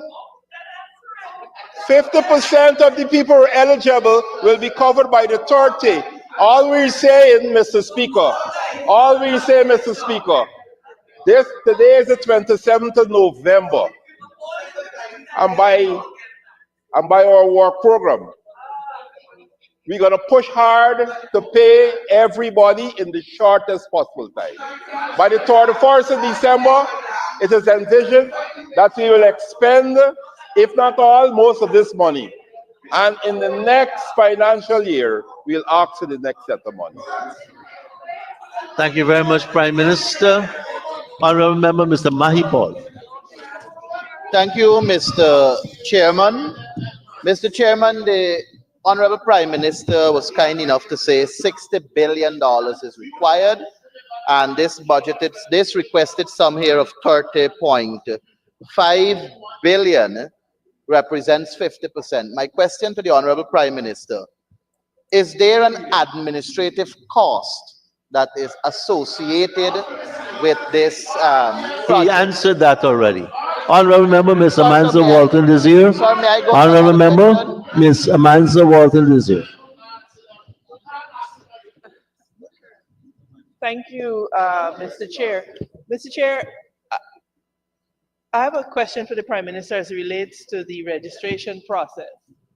Because we are aware that, for example, in the ministries and even the members of parliament have been asked to register. I'm curious as to the rationale for this registration. Because if I, for example, I'm working in the Ministry of Public Works, for example, Mr. Chair, may I be allowed to ask my question? Yes, Mr. Chair. I'm curious, and the reason I'm asking is because one would assume that if I am employed in the Ministry of Public Works, that the HR department would have my records, would have a record of all of the employees of the organization. I think it's safe for me to assume that they would have that record. So I'm trying to understand what is the need for you to go from ministry to ministry to have public servants whose names are already on a payroll and whose coordinates, including their ID cards, their passports, etc., are already on file, to re-register PM. What is the rationale for that? Honorable Prime Minister. You know, again, Mr. Speaker. Please, let's give the Honorable Prime Minister the respect. Again. Mr. Speaker, this information is public information. November the 27th, 2024, Guyana Chronicle, 100K cash grant distribution to be a two-step process. None other than the Honorable Senior Minister of Finance in the Office of the President with responsibility for finance and the public service at length explained this whole thing here, and there is no need for such a question. We are focused on accountability. We are focused on ensuring every Guyanese get that money, including you. Every Guyanese, including you. And whatever system we put in place to ensure that happens, you must respect that system. Thank you, Honorable Prime Minister. Honorable Member, Ms. Amanza Walton is here. You know, Mr. Chair, I have to observe that the question has not been answered. So I will, because if I'm to follow up on what the Honorable PM is saying, he says we want to make sure that everybody gets, as should happen. Why can we not rely on the records that are already in the ministries? This is what I'm trying to say, because if the Honorable PM is coming to tell me that their employment records have to be verified, so this is what we're trying to understand. It's not intended to be a trap. Maybe, Mr. Speaker, we could get an answer from the person under who it should come in the first place. Thank you, Honorable Member. Mr. Chairman, may I? I have the Honorable Prime Minister and the Honorable Minister may I, sir? of Finance. The Mr. Honorable Speaker, Prime Minister. Mr. Speaker, Go ahead. I will defer to the Honorable Minister because in the interest of the people of Guyana understanding, I already referred to the Minister, Honorable Senior Minister, so I will ask him to take the floor now and further explain once and for all. Thank you, Honorable Prime Minister, Honorable Senior Minister in the office of the President. Mr. Chairman, if I might, Mr. Chairman, if I We all might, want to hear about the process and processes and the different tranches. Please, Honorable. Mr. Chairman, if I might add some further clarity to the abundant clarity that has already been shed on this matter by the distinguished Prime Minister. The reason why I note, and I'm not speaking specifically to the question asked by the Honourable Member Amanza Walton Desir, asking why a registration stage is required for public servants when we already have them on the payroll. Indeed, we do already have them on the payroll. The reason why registration is required for everybody is because in addition to processing public servants' payments simply by virtue of the fact that they are in public employment, we are also registering in the communities. And the people who work in public offices also live in these communities. And so in order to ensure that we minimize and avoid and eliminate as far as we possibly can duplication, it is imperative that everybody be registered. I understand why the honourable members on that side of the House would have a difficulty understanding. I will repeat, sir. In order to ensure that we avoid duplication, because we are also registering in the very communities in which these people live. Apart from doing a registration at my place of work, you're also registering in my community where I live, and the same applies to everybody. And so in order to ensure that we avoid duplication, everybody has to be registered. Now, I can understand why members on that side of the House are having a difficulty comprehending this, because they are not known for having implemented anything at all during their 5 years in office. So a simple task such as this is bound to elude their limited powers of comprehension. This is an extremely simple matter, and it's a very simple, basic registration process. It is a very simple, basic registration process. Thank you, Honorable Minister, Honorable Member, Mr. Vince Wright Jordan. Thank you, Mr. Chair. Mr. Chair, I listened to the Honorable Minister of Finance, and the Honorable Minister spoke about the reason for taking a photograph. I also understand, Mr. Chair, and know for a fact that our Guyanese identification card carries a photograph. I'm asking now, sir, why is it necessary that if we already have a photograph on our identification card, that we need to take another photograph when we are being registered. Honorable Prime Minister. Mr. We have the Chairman, Honorable Prime Minister to answer the question. Mr. Chairman, we already answered the question. Our primary focus is accountability. And if we put that measure in place to satisfy accountability, so be it. So be it. It's a measure to satisfy accountability.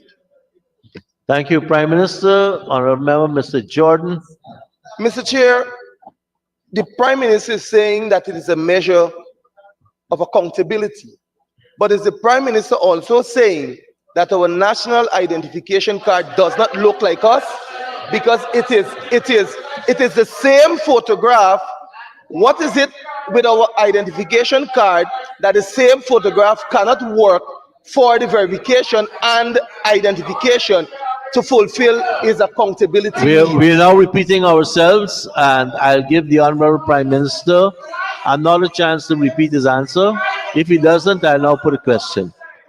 Honorable members, I now put a question that the sum stated. Honorable members, I now put a question that the sum stated for chart of account 6294. Current expenditure stands part of the estimates. Those in favor say aye. Those against say no. The ayes have it. The sum stated now stands part of the estimates. Let us move to item agency code 02-023, Office of the Prime Minister, Power Generation. And we take chart of account 6321, subsidies and contributions to local organizations. And I propose the question that the sum stated under this question, current expenditure stands part of the estimates. And I now put a question that the sum state, Honorable Member Mr. Patterson. Thank you very much for recognizing me, Mr. Chair. Start off nice. Can the Prime Minister disaggregate the sum being sought, the $51 million for Madia Power Station? Honorable Prime Minister.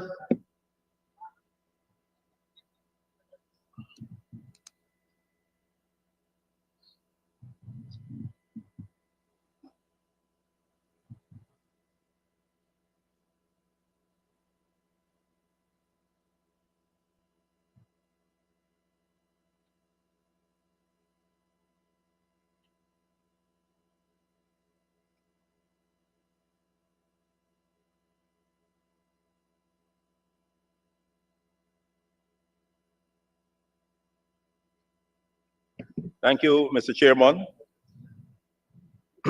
We have a short, with regards to the disaggregation of the 51,129,585. We have a shortfall of 22,862,487. And then we have outstanding liabilities of 28,267,098.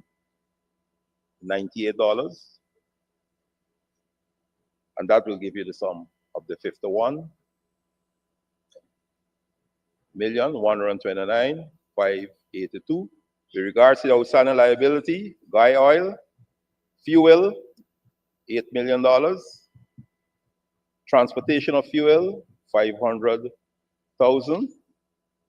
Supply of filters for generators, 319,998. Maintenance work for generators, 1,900,000. Additional reimbursement for fuel expenses, 12 million.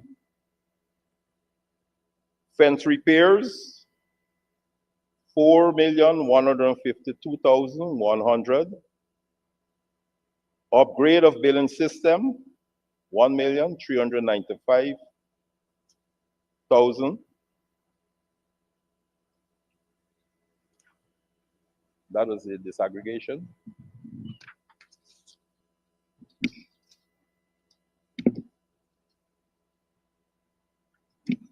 Thank Thank you you, Prime very much. Minister. Honorable Member, Mr. Patterson. Thank you very much, Mr. Chair. You did not disaggregate shortfall, but before you do that, sir, you have a $12 million for additional expenses in fuel, in addition to $8 million for guy oil as part of your outstanding liabilities. Can I ask who this $12 million is payable to, sir? Honorable Prime Minister. Thank you, Mr. Chair. The $12 million is related to the reimbursement for fuel expenses with GOIL for September 2024. Honorable Member, Mr. Patterson. Sir, why is it that it really means, so the $8 million you are paying, you say they're all liabilities, which means that they've all been expended. You have a $12 million reimbursing, then you have an $8 million fuel expense. Can you clarify that?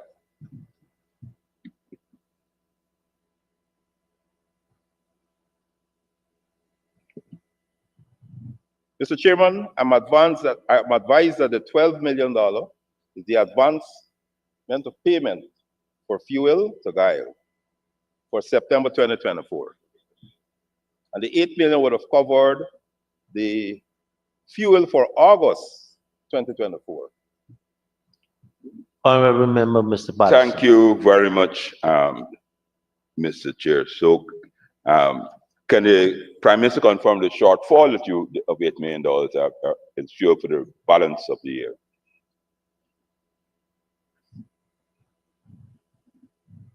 Honorable Prime Minister. And $2.8 million, disaggregate that. The $22.8 million, which is a shortfall, and what we're requesting now will take us cover all our expenses, including fuel for the rest of the year. Thank you, PM. Great. Patterson. Great. Thank you very much, Mr. Prime Minister. Sir, after expending this amount of money, can the Prime Minister explain to us why there are still power outages in Madia? Honorable Prime Minister.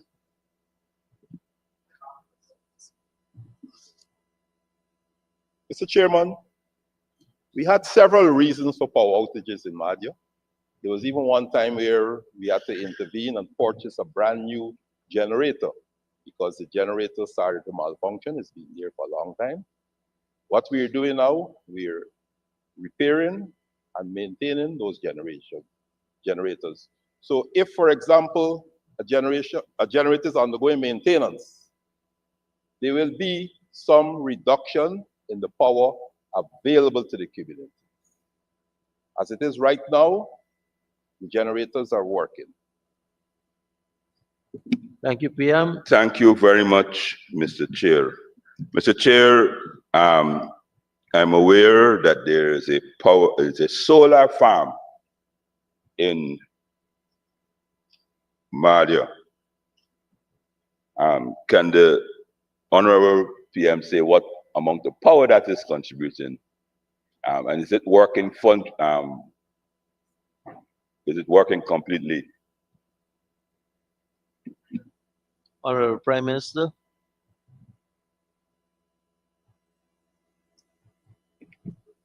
Mr. Chairman, we have a 0.65 megawatt capacity that is installed in terms of the solar farm. It is working. We've already worked through all the problems of integration, and that obviously will be commissioned in a week's time, shortly. But the community is receiving fuel from it. Sorry, the community is receiving energy from it. Thank you very much, Mr. Chair. Can the Honorable Prime Minister say, because of course, every day the Ministry of Finance and everyone in the government always wax lyrically about the subsidies and the zero taxes on fuel and those things like that. can the Honorable Prime Minister say why? Because, well, the chairman doesn't allow you to go back. But this particular question is that when you pass the budget, why, sir, are we spending $48 million out of this year, sir, for fuel? Since obviously there are no taxes and subsidized by your government. Honorable Prime Minister.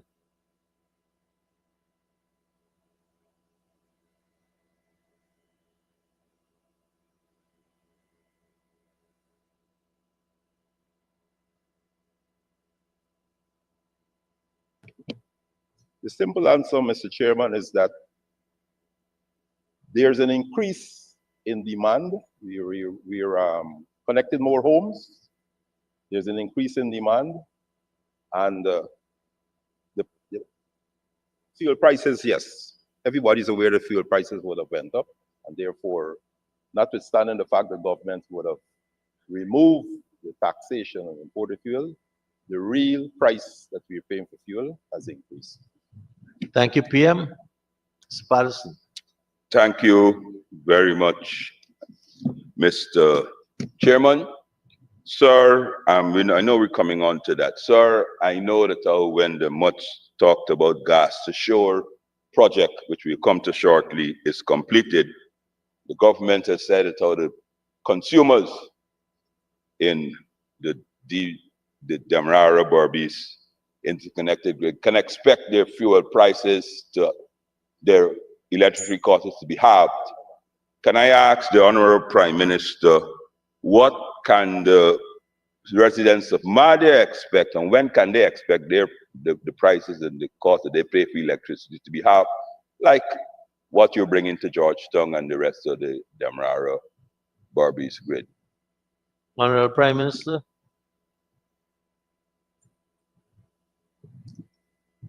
Certainly, Mr. Chairman, and the honorable member is right. There's a promise made to the people of Guyana, and we have a history of delivering on our promises. And for every utility in the hinterland, the plan is to have renewable energy source, right, to complement that utility. As we complete that project, in this case, Madia, we will go through an evaluation process, and the necessary reduction in costs will be determined and made available to the people of that community. Thank you, PM. Mr. So Patterson. the PM is saying that when the renewable, you're going to be powered by renewables, sir. So when the solar farm is commissioned next week, because that's the only renewable we have in Madia, you will commence a process to provide the people in Madia with half price like the rest in the DBASD. That's what you just said. Mr. Chairman, I said a re-evaluation. It's obvious that the price will go down, but I never said 50%. Right? So let us take one step at a time. Commission the renewable energy source, right? Commission means integrate it with what is existing there, and do the re-evaluation, right? In terms of costs, how much we saving, and whatever are the savings will be to the benefits of the people. Thank you, PM. Final question on this, sir. So can the PM say, does he anticipate when this re-evaluation period, since you're commissioning next week, sir, will the re-evaluation period be completed in time for Christmas so that the people in Madia can have a brighter Christmas? Honorable Prime Minister.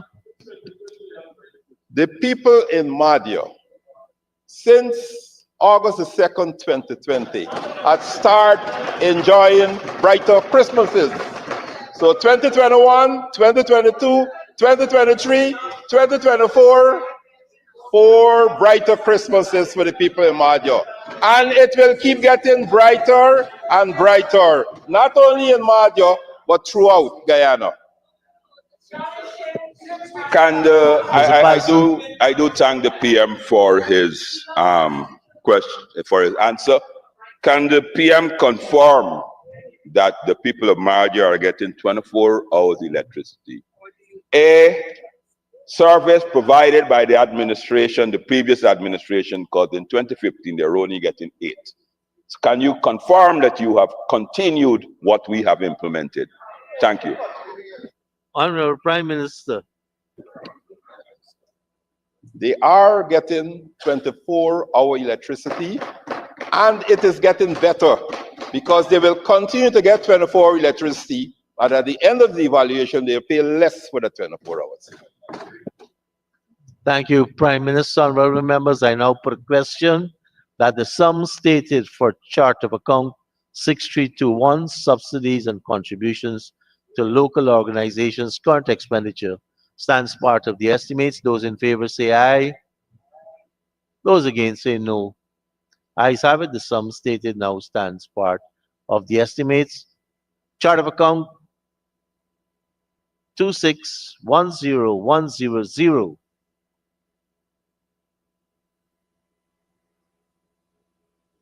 I propose a question that the sum stated herein on the specific stands part of the estimates. Honorable members, I now put a question that Honorable Member Mr. Patterson. Thank you, sir. It seems as though you have to be a jack in the box to get your attention. Not at all. Well, if you're ready to raising ask a question, be ready. I respond to the lights I see and people rising.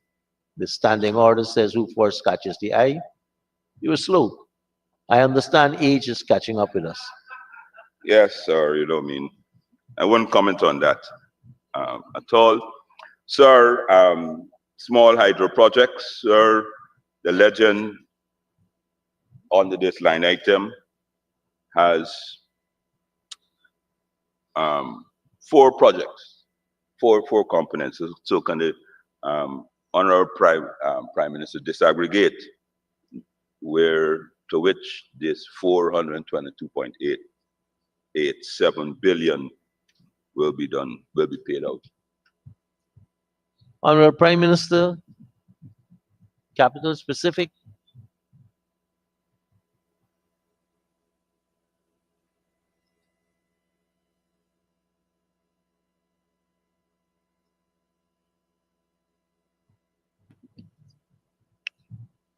The 422,887,330 been asked for to deal with the engineering, procurement, and construction of Kumu hydropower plant and rehabilitation of the Mokomoko hydropower plant. Mr. Chair, I know that from the legend, as you were well aware, sir, or does the Prime Minister want me to read the legend? I'm asking him to disaggregate the sum, not the project. So the legend, the legend, sir, says construction of hydropower facilities at Mokomoko and Kumu. So that's why. So. Mr. Chair, but I'm sorry if I didn't answer the honorable member question clearly. It's all for the payment of the EPC because the completion is already a completion of the hydro. So what we're doing is paying for it. Paying for the engineering, procurement, and construction, solely for that. Okay, you want the possible. Honorable Member Mr. Patterson. Sir, the Prime Minister acknowledges, sir, you needed time to answer the question. Honorable Prime Minister.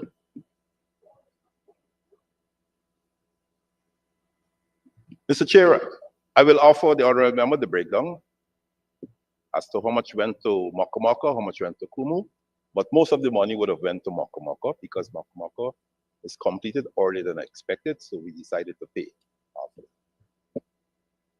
Thank you, Mr. Honorable Prime Minister. Can I be so bold to ask when you? I mean, I'm asking this, sir, because we go on to the next item. You said, and I accept that you will be laying it over. Can you put a time period to that, sir? The information you're laying over. When?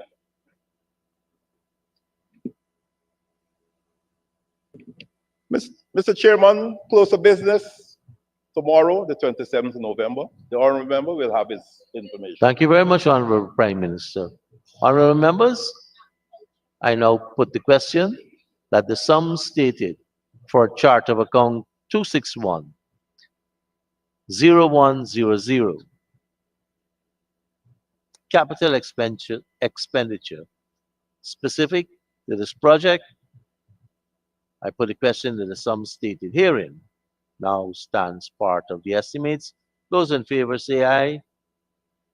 Those against say no.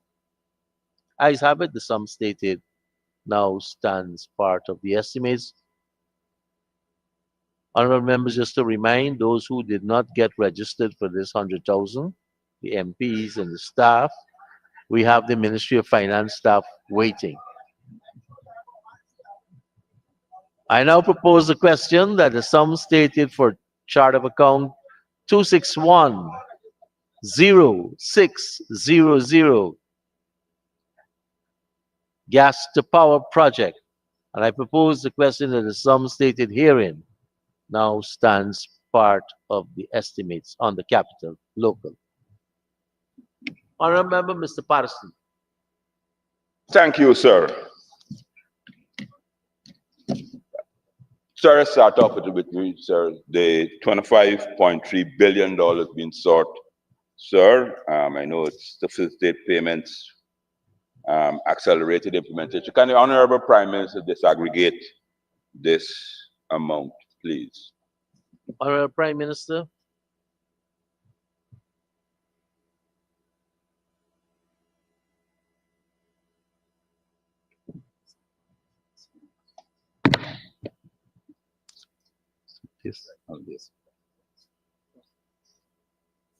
Mr. Chair, to answer the honorable member, the disaggregation is as follows.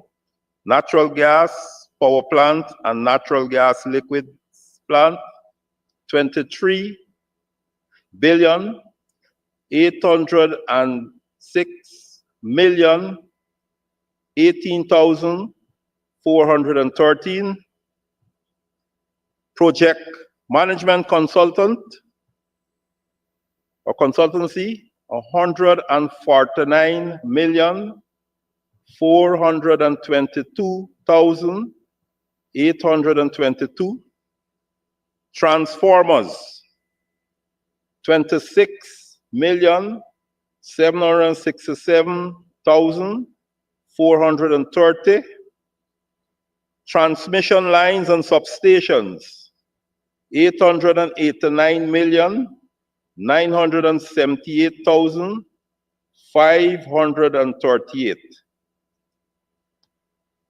Supervision of the transformers, transmission lines, and substation control centers, 103,155,203. Supply, installation, integration, and commissioning of a SCADA, GMS, EMS, OTS, and remote terminal units, $156,001. SCADA, PMC, OE, DBAR, there's no sum there, sorry. Consultancy services, just skip that one. Consultancy services for construction of a building for the Guyana National Control Center, $4,144,347.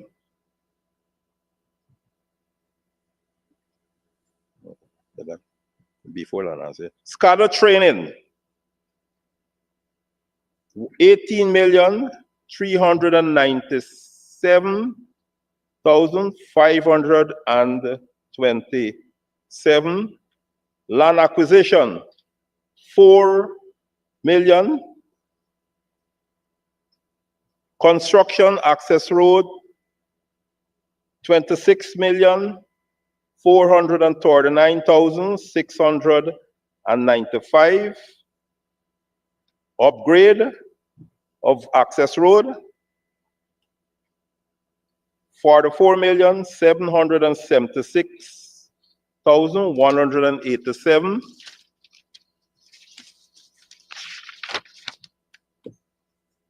Repairs to access road, 47,400,000. Moving of pipelines, 15 million. And that gave us a total of 25,301,500,162.37. Thank you, Prime Minister. Honorable Member, Mr. Patterson. Thank you very much, Honorable Prime Minister. Mr. Chair, the first one, the EPC contractor, sir, of 23.86 billion, sir. Sir, can you give us the name of that contractor, sir? Honorable Prime Minister.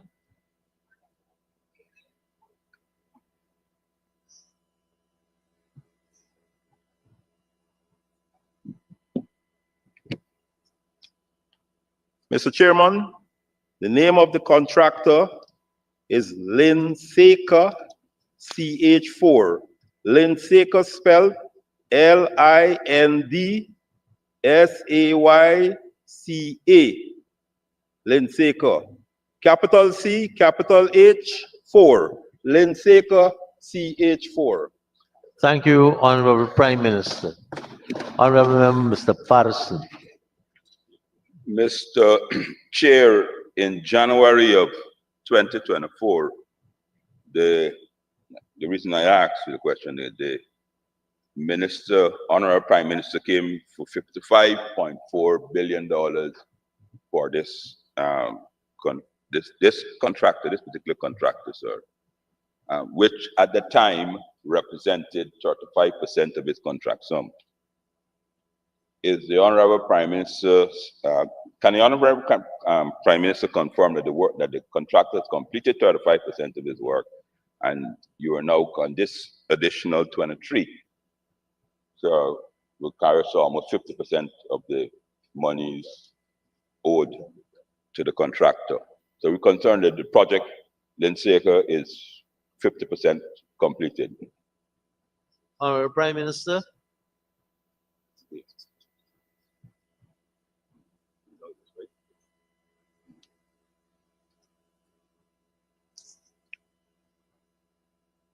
The natural gas power plant and natural gas liquid plant commencement, the contract, December 2022. Conclusion. And now we have the contractors, Linsaker, the contract sum, 159 billion, 159.9 billion. Expenditures prior to 2024, 55.7 billion, right? You said that.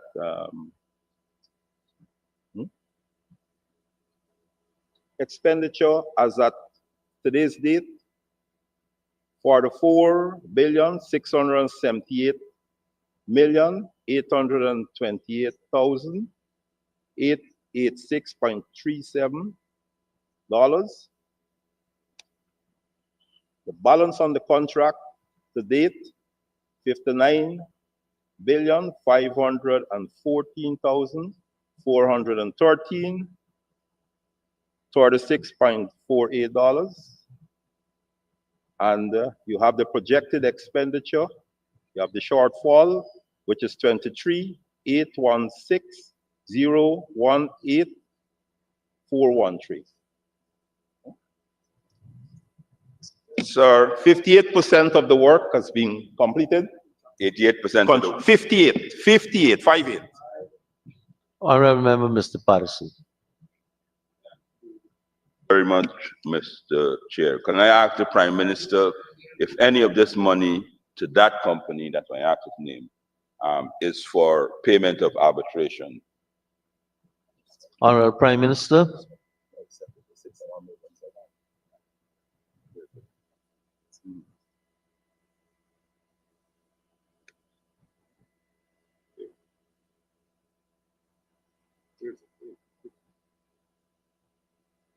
Consultants for dispute and is it okay? So you have a dispute ongoing. Here.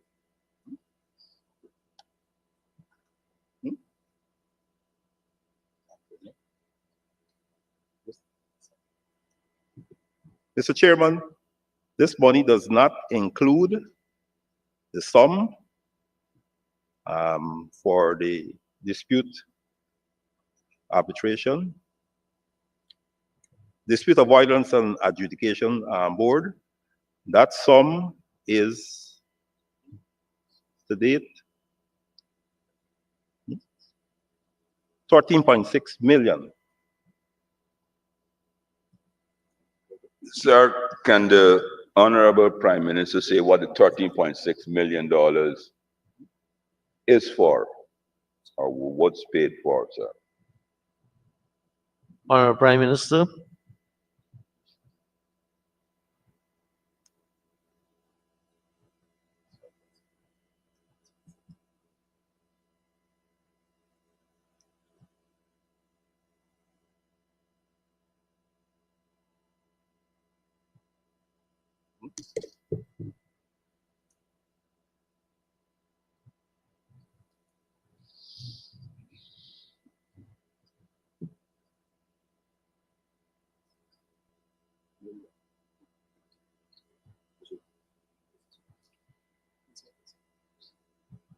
The sum of 13.6 million to date has been paid for the consultants and the lawyers with regards to this activity. Honorable Member, Mr. Patterson. Mr. Chair, with your leave, sir, in January of 2024, sir, the Honorable Prime Minister made a commitment to this House to lay over all the documents. Sir, the Clerk of the Assembly, sir, and if I could just, with your leave, just read. On April the 2nd, 2024, sir, and he wrote the Honorable Brigadier Retired Mark Phillips, NP.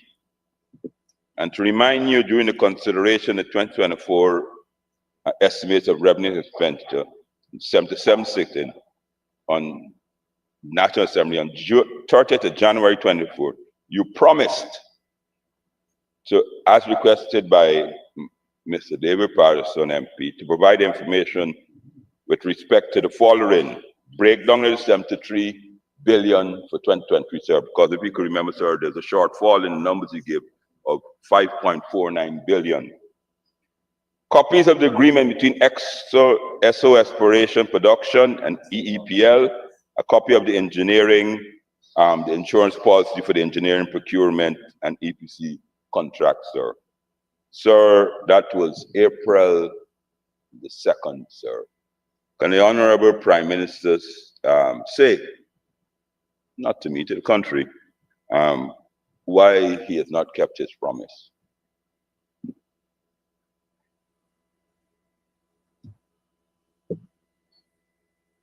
Do you want me to read the do you want me to read the letter? And it was signed by the clerk of the Parliament, Honorable Sherlock Isaacs, E. Isaacs, sir. Prime Minister, I allow you to respond.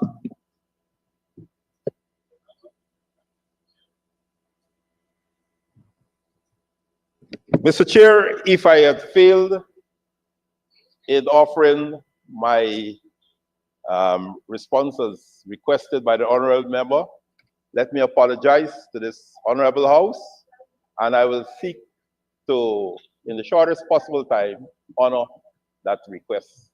Thank you very much, Honorable Prime Minister. That might be a good note to put the question, Honorable Member. Well, I would just like to remind you, sir, and this is... Yeah, ask a question, don't remind me. No, sir, this is the third time he has made this offer, sir. And Okay, and I please, resign. if there's a question, the Honorable Prime Minister is most gracious to acknowledge his slippages. Thank you very much, honorable members. I now put a question that the sum stated for chart of account 2610600 capital expenditure stands part of the estimates. Those in favor say aye. Those against say no. Ayes have it. The sum stated now stands part of the estimates. Honorable members, I remind those who need to register and have their pictures taken.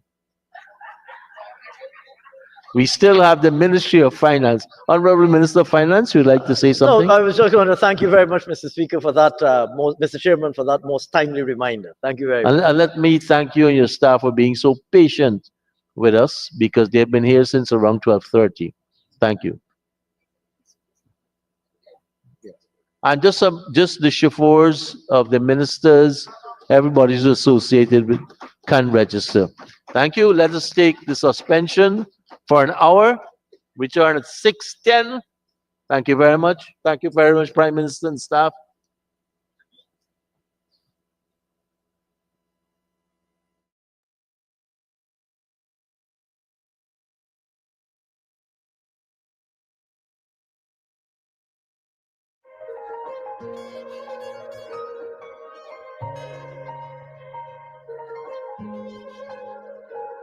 We are